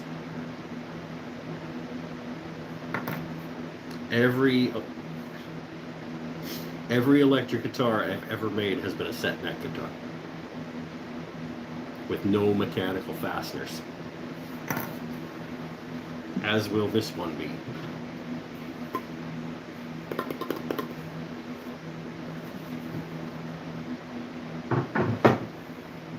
Every one of my guitars that I've made, I've seen both used. It's true. There are a lot of bolt-on necks, and it's fine. There's nothing wrong with it. Todd.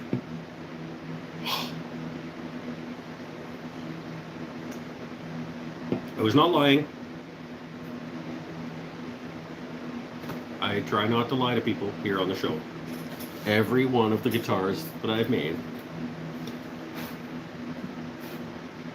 all of them, have been set neck guitar.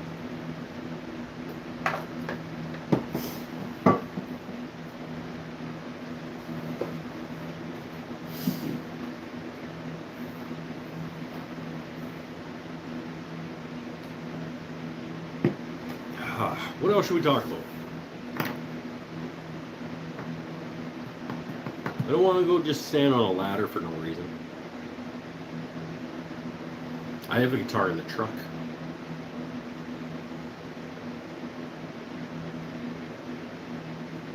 Keep forgetting you're not one of my veteran buddies. Let me know if you go too far. It takes a lot.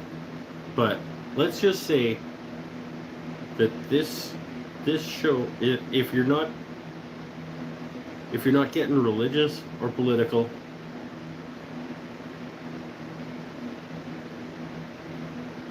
or bigoted,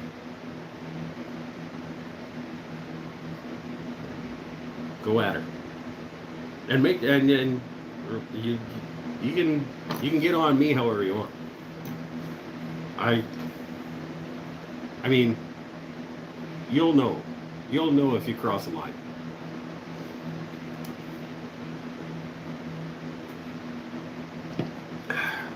On this show, we accept each other, we encourage each other, we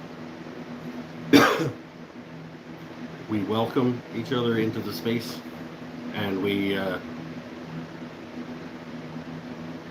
happy to be together in this space, no matter who we are and where we come from and how we feel about things.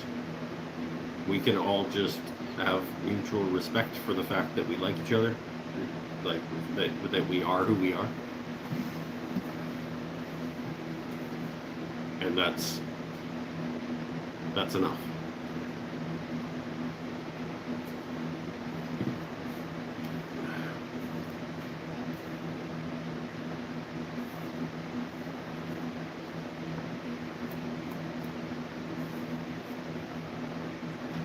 To check with Pinnell. Look how he picks on Florida. Don't pick on it. You're the one that said you don't. It's a dish it out and take it kind of situation. Okay, there's a reason that like Florida man is like a worldwide phenomenon in terms of like the like Florida man is a running joke worldwide. You have to admit that that's a fact.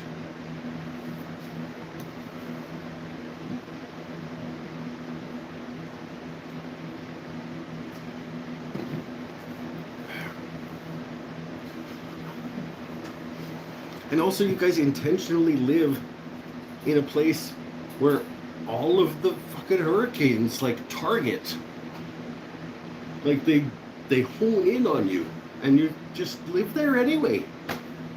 That's dumb. I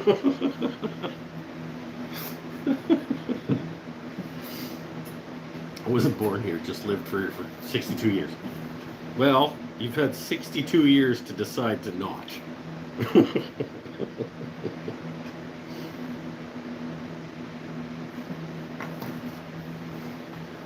It's all in good fun. I tell Pinnell all the time about how he lives on the wrong coast of Canada. Which he does.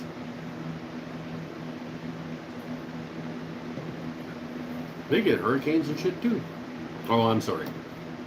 Post-tropical storms? No, also hurricanes. Sometimes they call them other things so that they don't sound as bad, even when they are just as bad.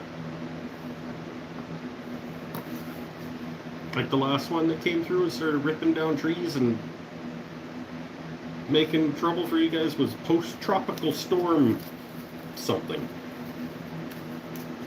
Beth, or whatever.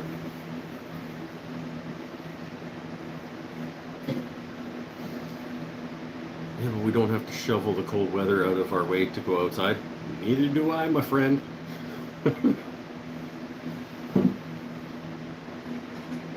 Nope.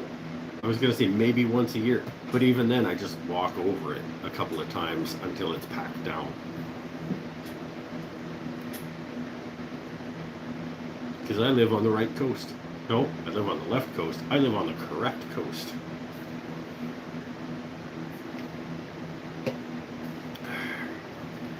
Cleaned my driveway once this year. Yeah, Pinnell apparently lives in some kind of like snow shadow as well. Keeps telling me like, oh, we don't get that much. Like, yeah, but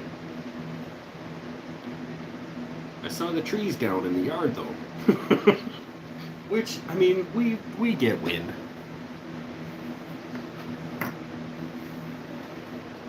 It's all in good fun. It's supposed to be in good fun.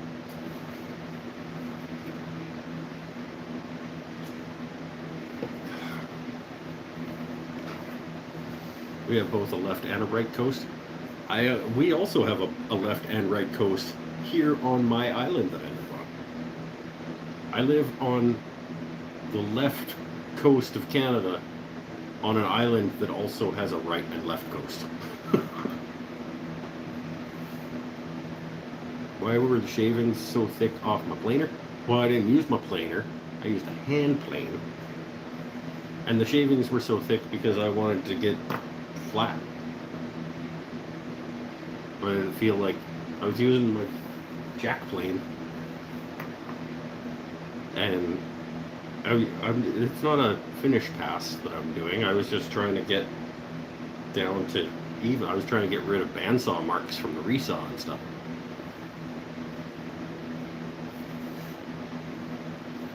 And they aren't that thick. That's not a hugely thick shaving. Like I can see through that. No, I can't see through it, but there's absolutely light coming through. They're translucent.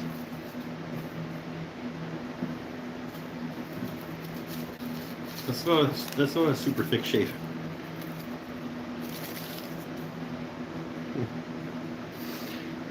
Shaking my head Cosmin style.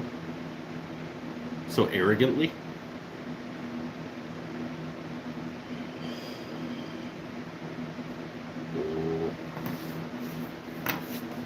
Rob Cosmin seems like a perfectly nice fella.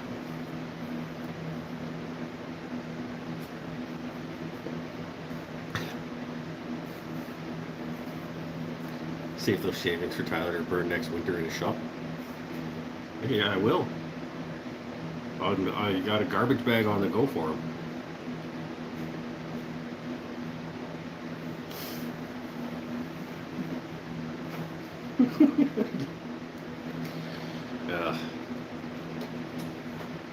I did have a bag of shavings that I thought, because they were pretty, right? So I thought, like, you know, for packing material, if I made like a nice wine box and wanted to give it as a gift, I could put the glass on, like the bottle of wine in there with like walnut and cherry wood shavings with a sliding top or something. And I'm never gonna do that. So when Mikey B was over at my house like a month ago, helping me clean my shop and get it back to a place where it didn't piss me off, we were finding bags of like pretty shavings, and he's like, "Dude, no." and I agree. I agreed with completely. Like, no, you're right. I should not have these. Could glue it into that mortise to get a friction fit. That's probably exactly what I'm going to end up doing. It's close enough that there's no gap, but I would like it a little tighter, and probably what I'll do is I'll take a nice thick shaving and I'll just glue it on the outside of the neck when I crush it home.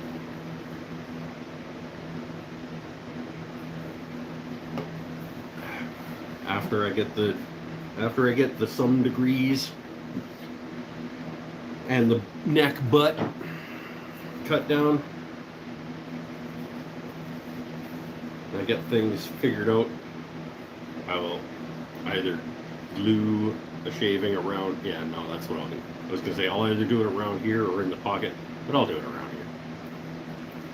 Just a nice, it's not going to take much. Probably about like this.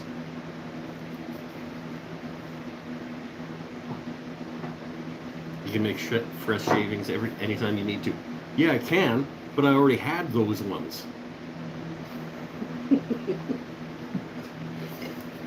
Maybe this will be your first electric with mechanical fasteners. No! For no reason, I morally refuse. You can make them striped in multiple grains and colors. Some of the ones we threw out were striped with multiple grains and colors, my friend. We threw out a bag of shavings that were cherry and walnut in one shaving. A bunch of those ones.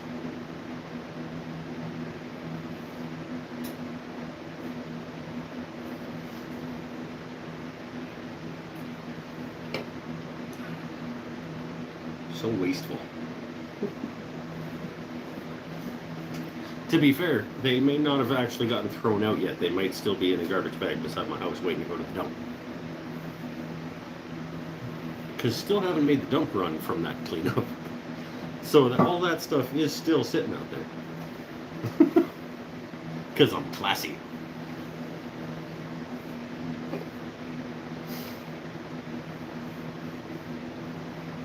My dust collector bag is already half full. That guy means you're collecting dust with your dust collector. My dust collector bag is not half full. Because I do not collect dust with my dust collector. Hopefully will soon, though. Things are in motion. To have that one doing that and that and that, and then the new one doing that, and maybe one more doing a lathe. And theoretically, probably soon, also the ceiling mounted box filter fan thing. I think probably, I mean, I've said it before and been wrong, but I think before the end of this year, I will have maybe not proper or final dust collection / mitigation in place, but absolutely 3 stages better than at the beginning of this year. I still probably won't have my $1,000 air helmet thing, but if most of the dust is being sucked away from the tools at the source, I'm happier. What's in the drawer over my left shoulder? Let's have a look. We have a digital protractor, an unopened Kreg Multi-Mark multi-purpose layout tool, which does all kinds of different marking and measuring operations.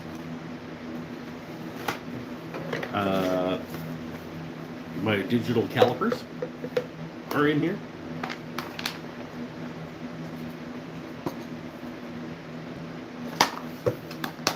I've got a couple of Sharpies for some reason. I got a glue brush in here. I've got an old phone cord charger. I've got new 3D printed fence rail tabs for my table saw that I have still never installed and should. Got a Sharpie, and I got one of these self-centering dictics that you put in like a hinge hole, and then you go boop, and it marks where the screw goes. And usually it's also where my scissors live, but my scissors are out there. My scissors usually live right there on the top, so I can go grab my scissors.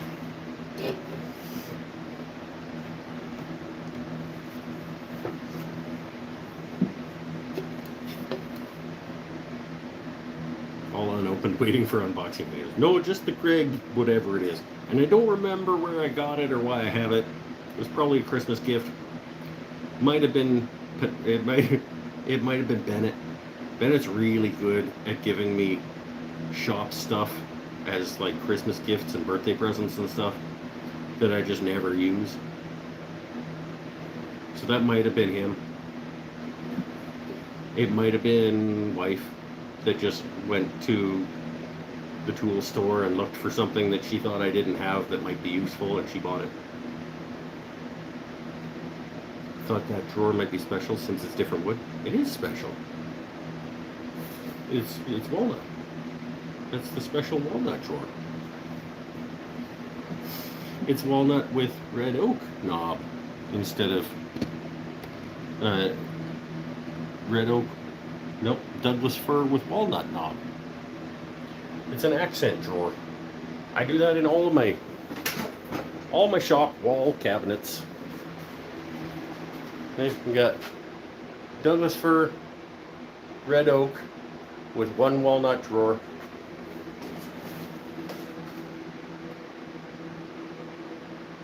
All of my shop furniture that I have made, that's like the permanent shop furniture. I got a couple of like plywood things over there still, but eventually all of my shop furniture is going to be that theme, I guess, that palette.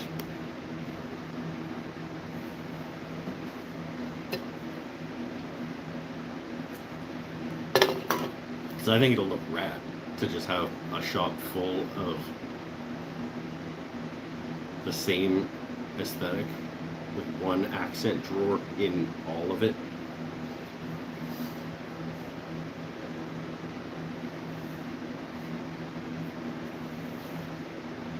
I think a shop full of that would look fucking great. Is what I think. The sharpening station cabinet is going to get one walnut drawer as well.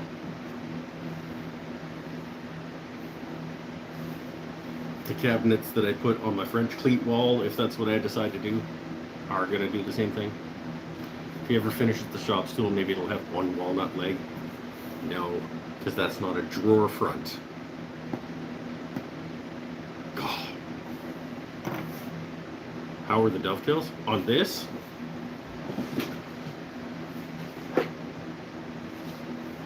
They're okay. I mean, not.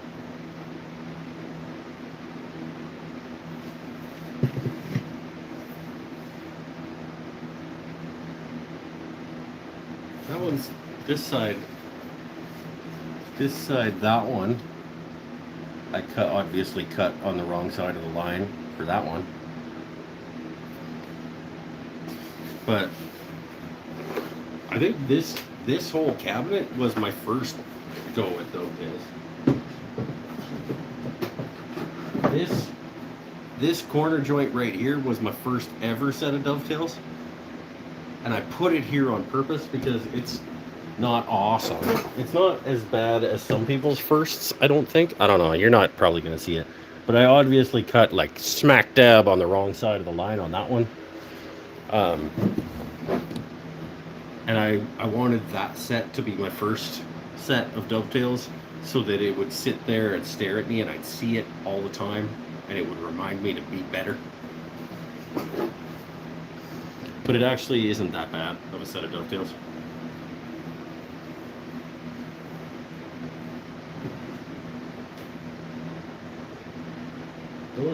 Honestly, those ones aren't that much better.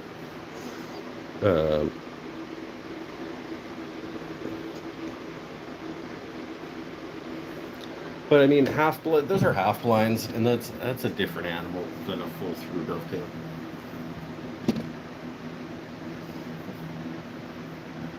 I don't think I've ever cut like a really good set of dovetails. Most of the time I'm cutting dovetails, I'm like, it's partially for function and partially to be practicing and improving. So it's like, yeah, it's good. That's fine.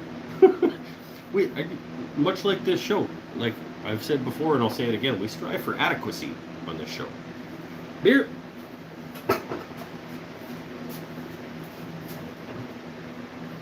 Do one more beer and we'll wrap it up because we're at 2.25 hours.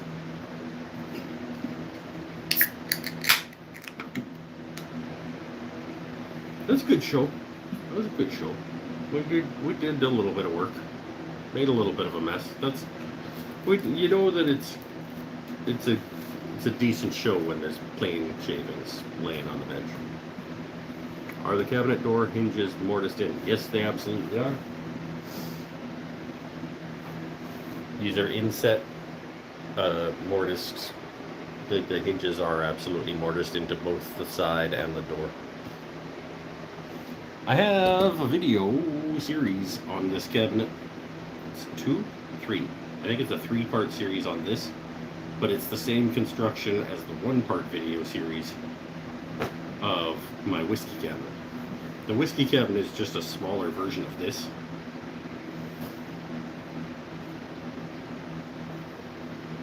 Benel, you want to give Todd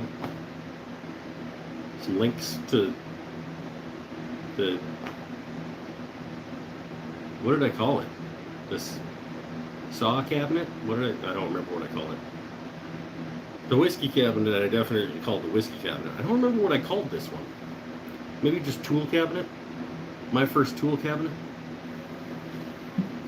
I don't remember. Because I think at the time that I was making it, I actually thought that it might be for planes.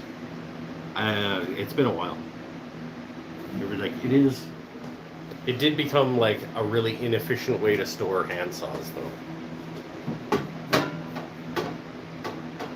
Like this is really an inefficient use of space. But it looks awesome. Did you mortise the hinges with a chisel or router? Both. Got the bulk of it out with the router and then chiseled corners and stuff. Go watch that video. Did you turn your own pulls? Yes, I did. Go watch the video. All the pulls on all of my shop made stuff I turned myself. The knobs on my guitar I turned myself.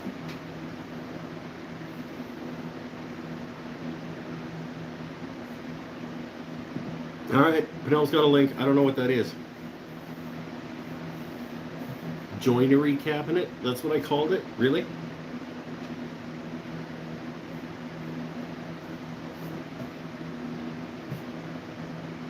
Really? That seems weird. What does that even mean? This shit is a joinery cabinet. None of your old stuff shows up on my homepage. Well then click on my channel, go into videos, and give it one of these until it goes down far enough to a video you haven't seen, and then click on it.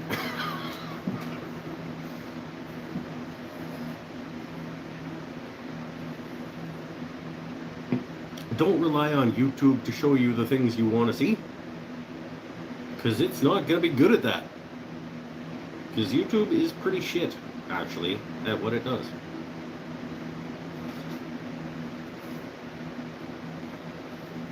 It's as soon as you watch one thing of like,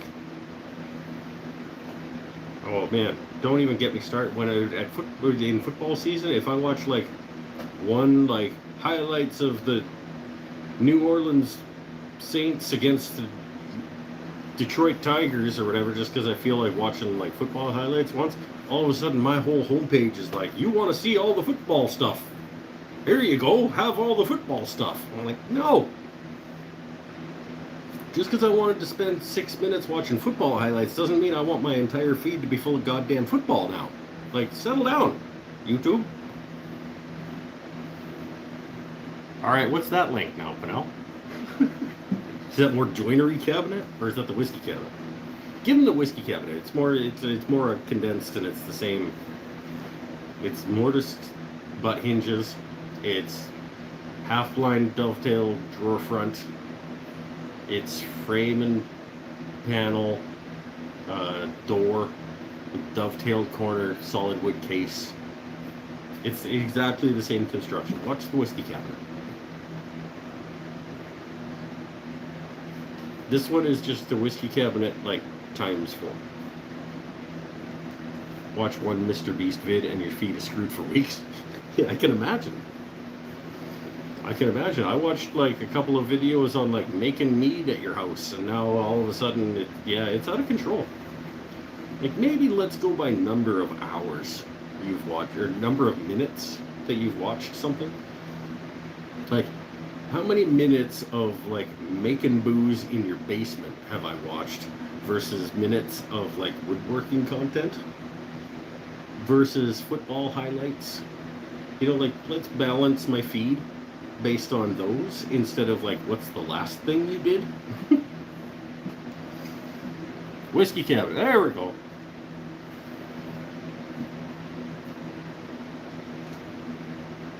Or, like I said, you could just, like, go to my channel, just Give it a spin back a little ways.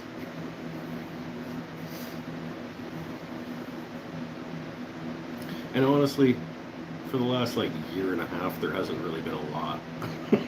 So you do have to go back a little ways. Sounds like work. Anything worth doing,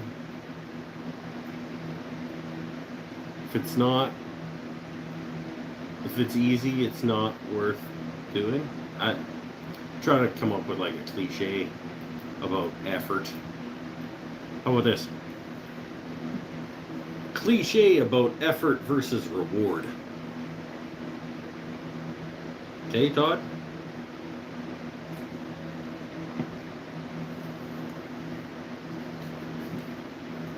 I watched one video of free lawn mow, and now my feed is full of them. This coming week, I think I'm gonna do a video. My parents are out of town. That sounded weird. My parents are out of town, so I think I might go over to their house and steal their lawnmower. I've been mowing my parents' lawn for like a year and a bit with the Ryobi cordless self-propelled lawnmower. And I want to steal it to do my yard while they're out of town.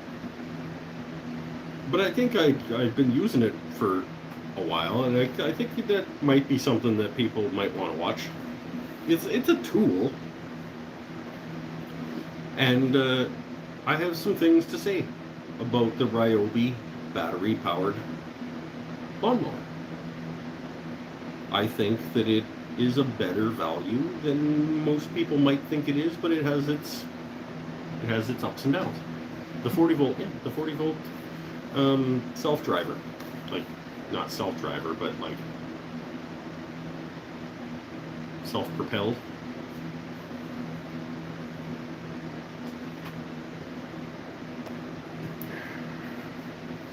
I need a better bingo card. You'll get a different, I can't guarantee it'll be better, but you'll get a different one next month. Come on, tonight was a lot of squares, man. Like, I don't know what to tell you. I'm going to check my card, which is actually just a copy of somebody's card that I printed off just to keep handy to see like how realistic this thing was, to see like, you know, is this even a thing that people could get? I've got the Ryobi 40 volt string trimmer, brush cutter, leaf blower, and hedge trimmer. I want to get the pole saw. Yeah. Stay in the battery family for sure. Alright, later, Kapla. It's after 11 here. Fair enough. Alright. I'm gonna count. I'm not gonna tell you what the things are that I'm circling. Actually, I'll put a little star. Got 1,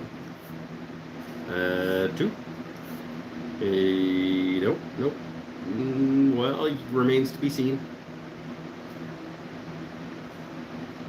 What's that? 1, 2, 3, 4. That one will happen. That's 5. That's 6. That's 7. 8.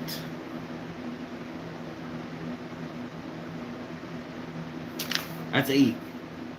Plus, remains to be seen, could easily get to 9 or 10, which is like a pretty good chance when you're looking at a 5 line, needing a 5 line. If you get 10 boxes, it's not impossible that, and more of these could still happen. I don't even know.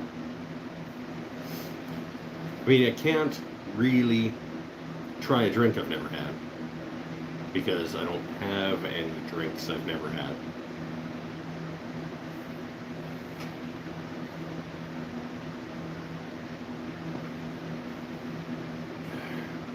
Honestly, I don't think the bingo items happen often enough. I mean, they made it to being catchphrases on the show. You don't know what the bingo card is. You don't even have a bingo card. You don't know what's on the bingo card.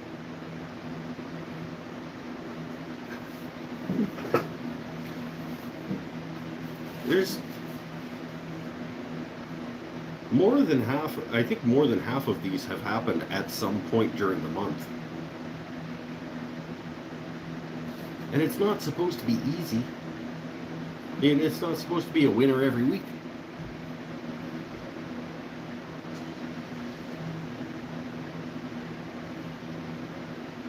I think there are at least, I would guess, there are at least 2 people that have bingo cards that are currently 1 square away from getting a bingo.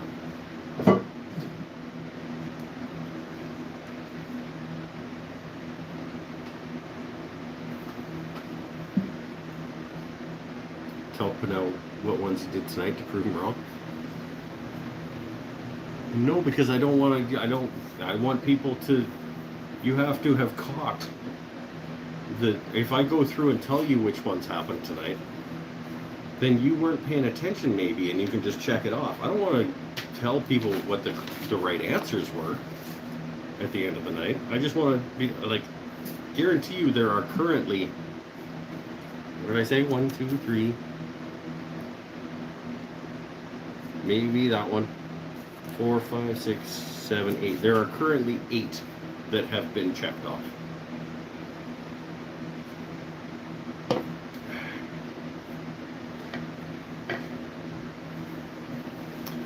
Missed 45 minutes at the start with an awake kid. Well, you're gonna have to go back and watch those. You know, now that you don't have an awake kid, after the show's over, you can go back and watch that first 45 minutes.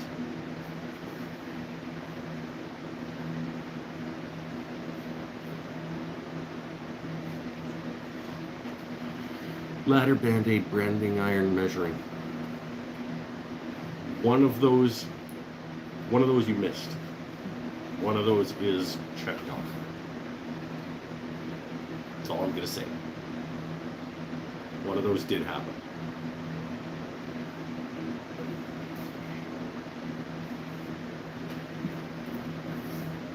Don't give it away. It's pretty easy. It should be pretty easy to figure out. No, I didn't measure. Like, that's not what the square says, Todd.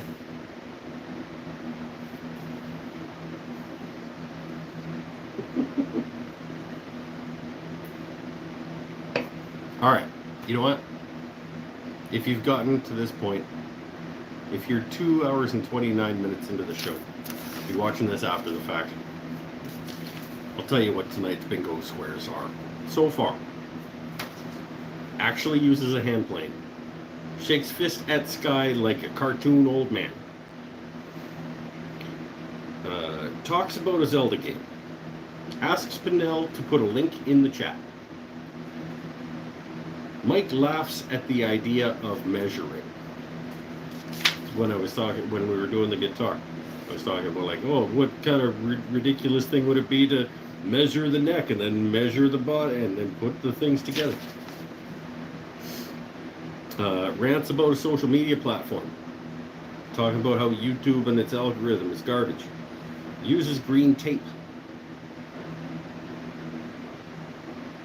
Stay happy, stay healthy, stay safe is the free one that happens at the end. That's 8.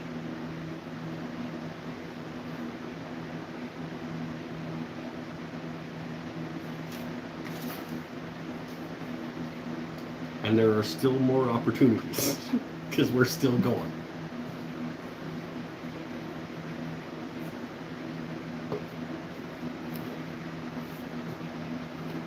The last show I watched said the bingo items had to happen within the show, not within the month. Yeah, they do. They all need to happen in the same show. There has been some talk about maybe making it a month long, in which case there would also be Holds Vacuum with His Beard, the custom high-speed crayon song, Will Ferrell movie quote,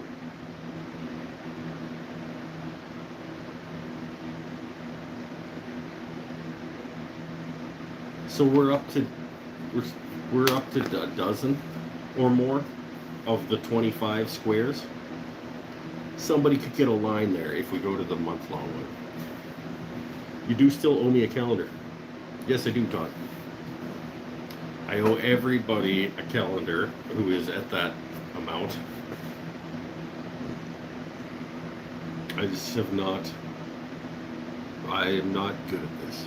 I promise it'll happen. It's a collector. Who actually uses a calendar?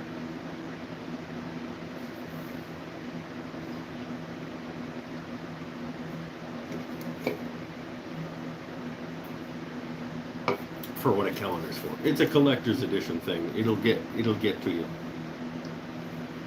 Even if it was cumulative, you wouldn't have 5 in a row.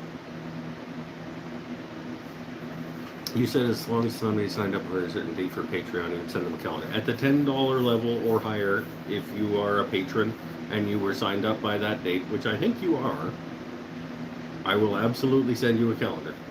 I just have not gotten around to actually getting my shit together enough to do that for people yet. I am a man of my word, and you will get a calendar if you were there in that, and I think you are. I owe Beckham a calendar. Paul said he doesn't want one. I think Pinnell said, I don't remember. He bought one for money because he's a good friend. I should send him another one for free, but I don't think he wants me to because he's a good friend. I think McGill said, like, no, just keep your calendar. I don't want to see your face, like, on my wall.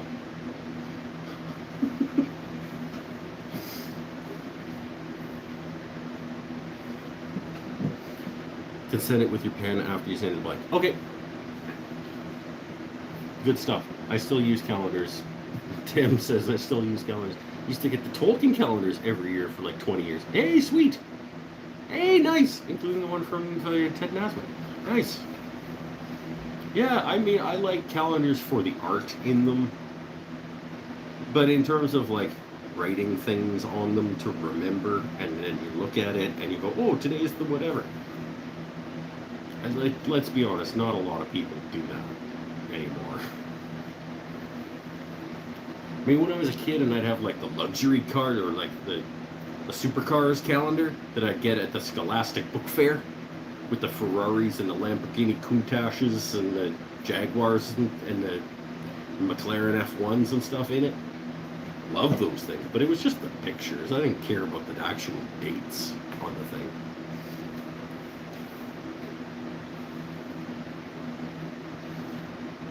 Whoever had to take the photography did an amazing job. It's true. It's true. My friend Marissa is a really, really talented photographer.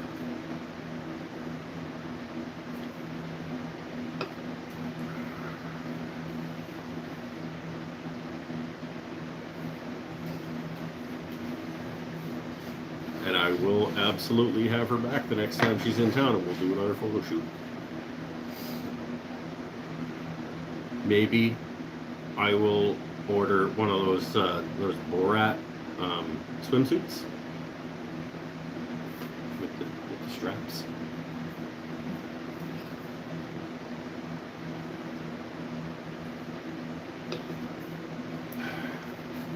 I don't know. This is probably the only calendar that'll ever happen. Because I lost a lot of money making that. Did you dye your hair for that? It seems to be less gray. No, this is just how much gray has happened since that shoot happened. I absolutely did not dye my hair for that. It's just I have gotten grayer in the last year.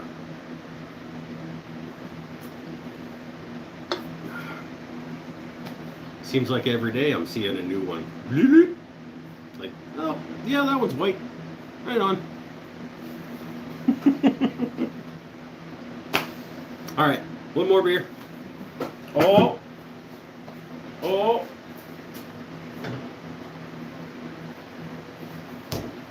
I'm not going to point out what just happened. But that's 9. Now we're at 9 for the day. yours just falls out. Well, I've got some of that.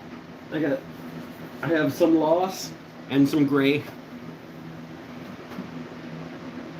This is just genetics and how life goes.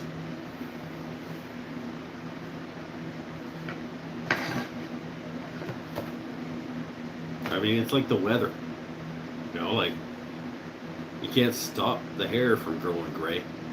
You can't stop your head from, well, I guess you can, but it takes a ton of money and it's probably cancerous. Like all the shit you can do to try and not go bald. Just fucking settle down. That's what aging is. Aging is your body decaying. Like, you just gotta be okay with that shit. Like, this is the way that the progression goes. You get smarter and wiser and grayer and balder. And maybe start giving fewer fucks about the world, or not about the world, about what people think of you, which is nice.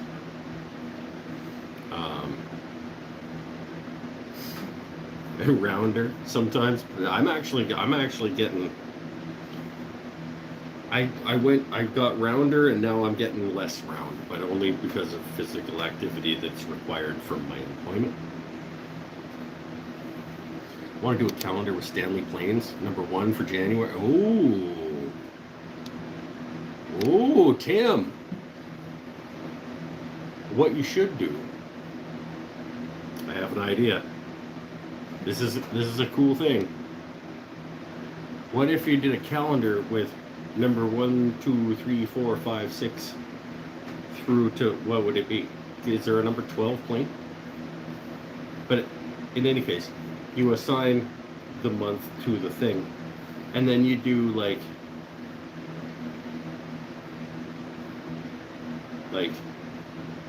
James Krenoff's #4, and you feature him as a woodworker as like a blurb or something. Because that would be cool too, because a lot of people like don't know who these like old craftsman people like are and don't care. And not that James Krenoff's, I mean, he's only been dead for 15 years. But like, it would be cool to feature, I don't even, but how would you get a photograph of James Krenoff's #4? Or like Tay Fritz #1 or something.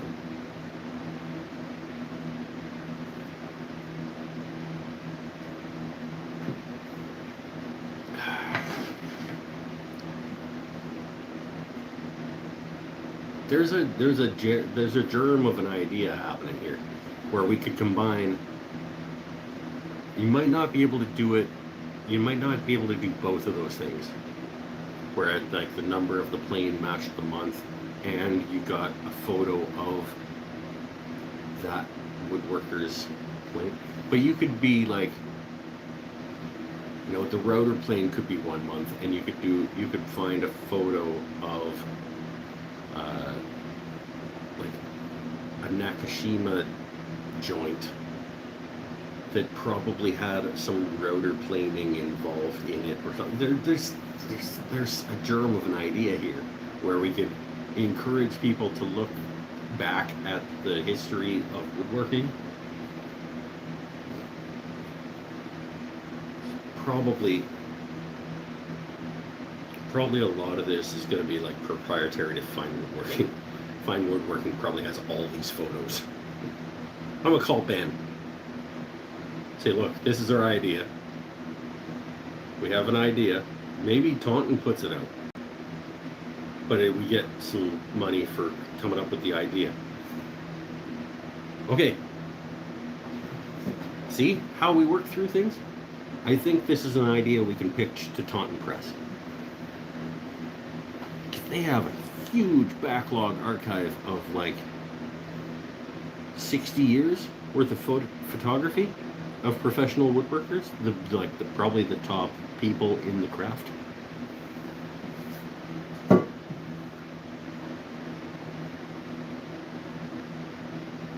There's something here. And Pekovic is now like not only creative director but also like editor-in-chief of the magazine, and he is a huge fan of beautiful hand tools.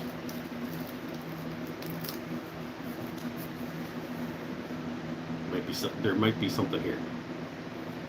Get Taunton to make this for us, and then we can help and get paid of like $6 for the idea, because they're only going to make like 40.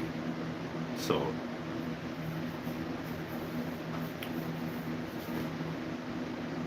lots of good ideas here. This show is all about good ideas that never come to fruition. There's a lot of that. There's a lot of that here on the Mike's Wooden Things and Stuff show. A lot of great ideas and concepts that'll never come to fruition. This guy named Jim Bodie, that's true, who sells antique hand tools and lives near you. Yeah. You live by Jim Bodie?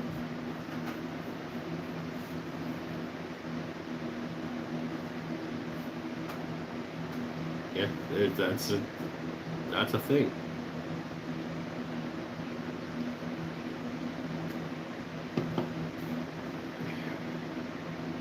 I didn't even need to get past the first line of that to know like that you knew what you were talking about. So Jim lives like 5 miles from here. Have you guys hung out? Have you hung out with Jim Bodie? That'd be cool.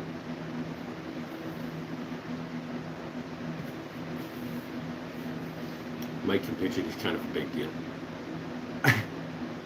I gotta say, I am kind of a big deal. I have many leather-bound books. And my office smells of rich mahogany.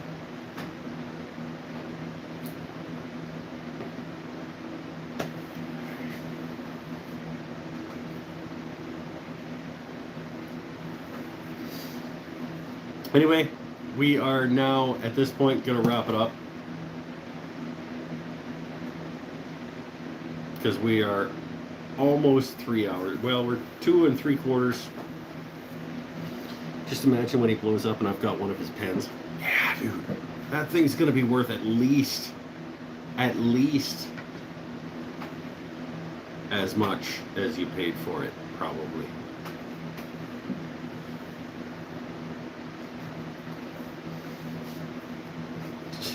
Haven't hung out with Bodie, just my father-in-law knows it. So you could go hang out with him. That's cool.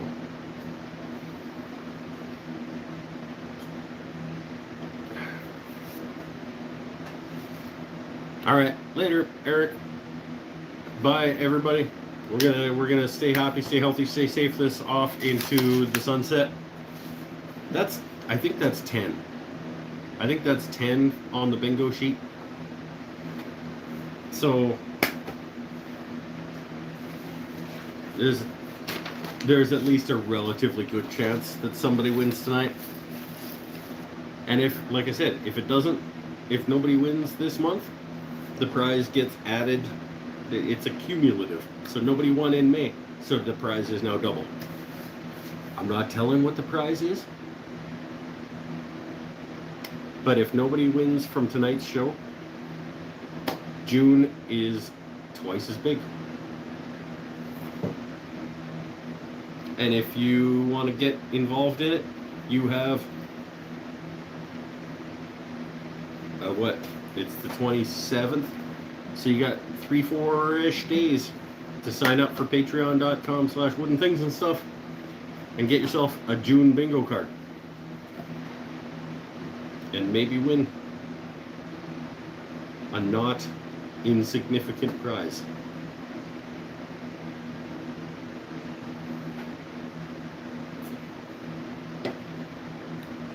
Bye, everyone. He's being super cryptic. He's being really vague about what the prize is. It's true.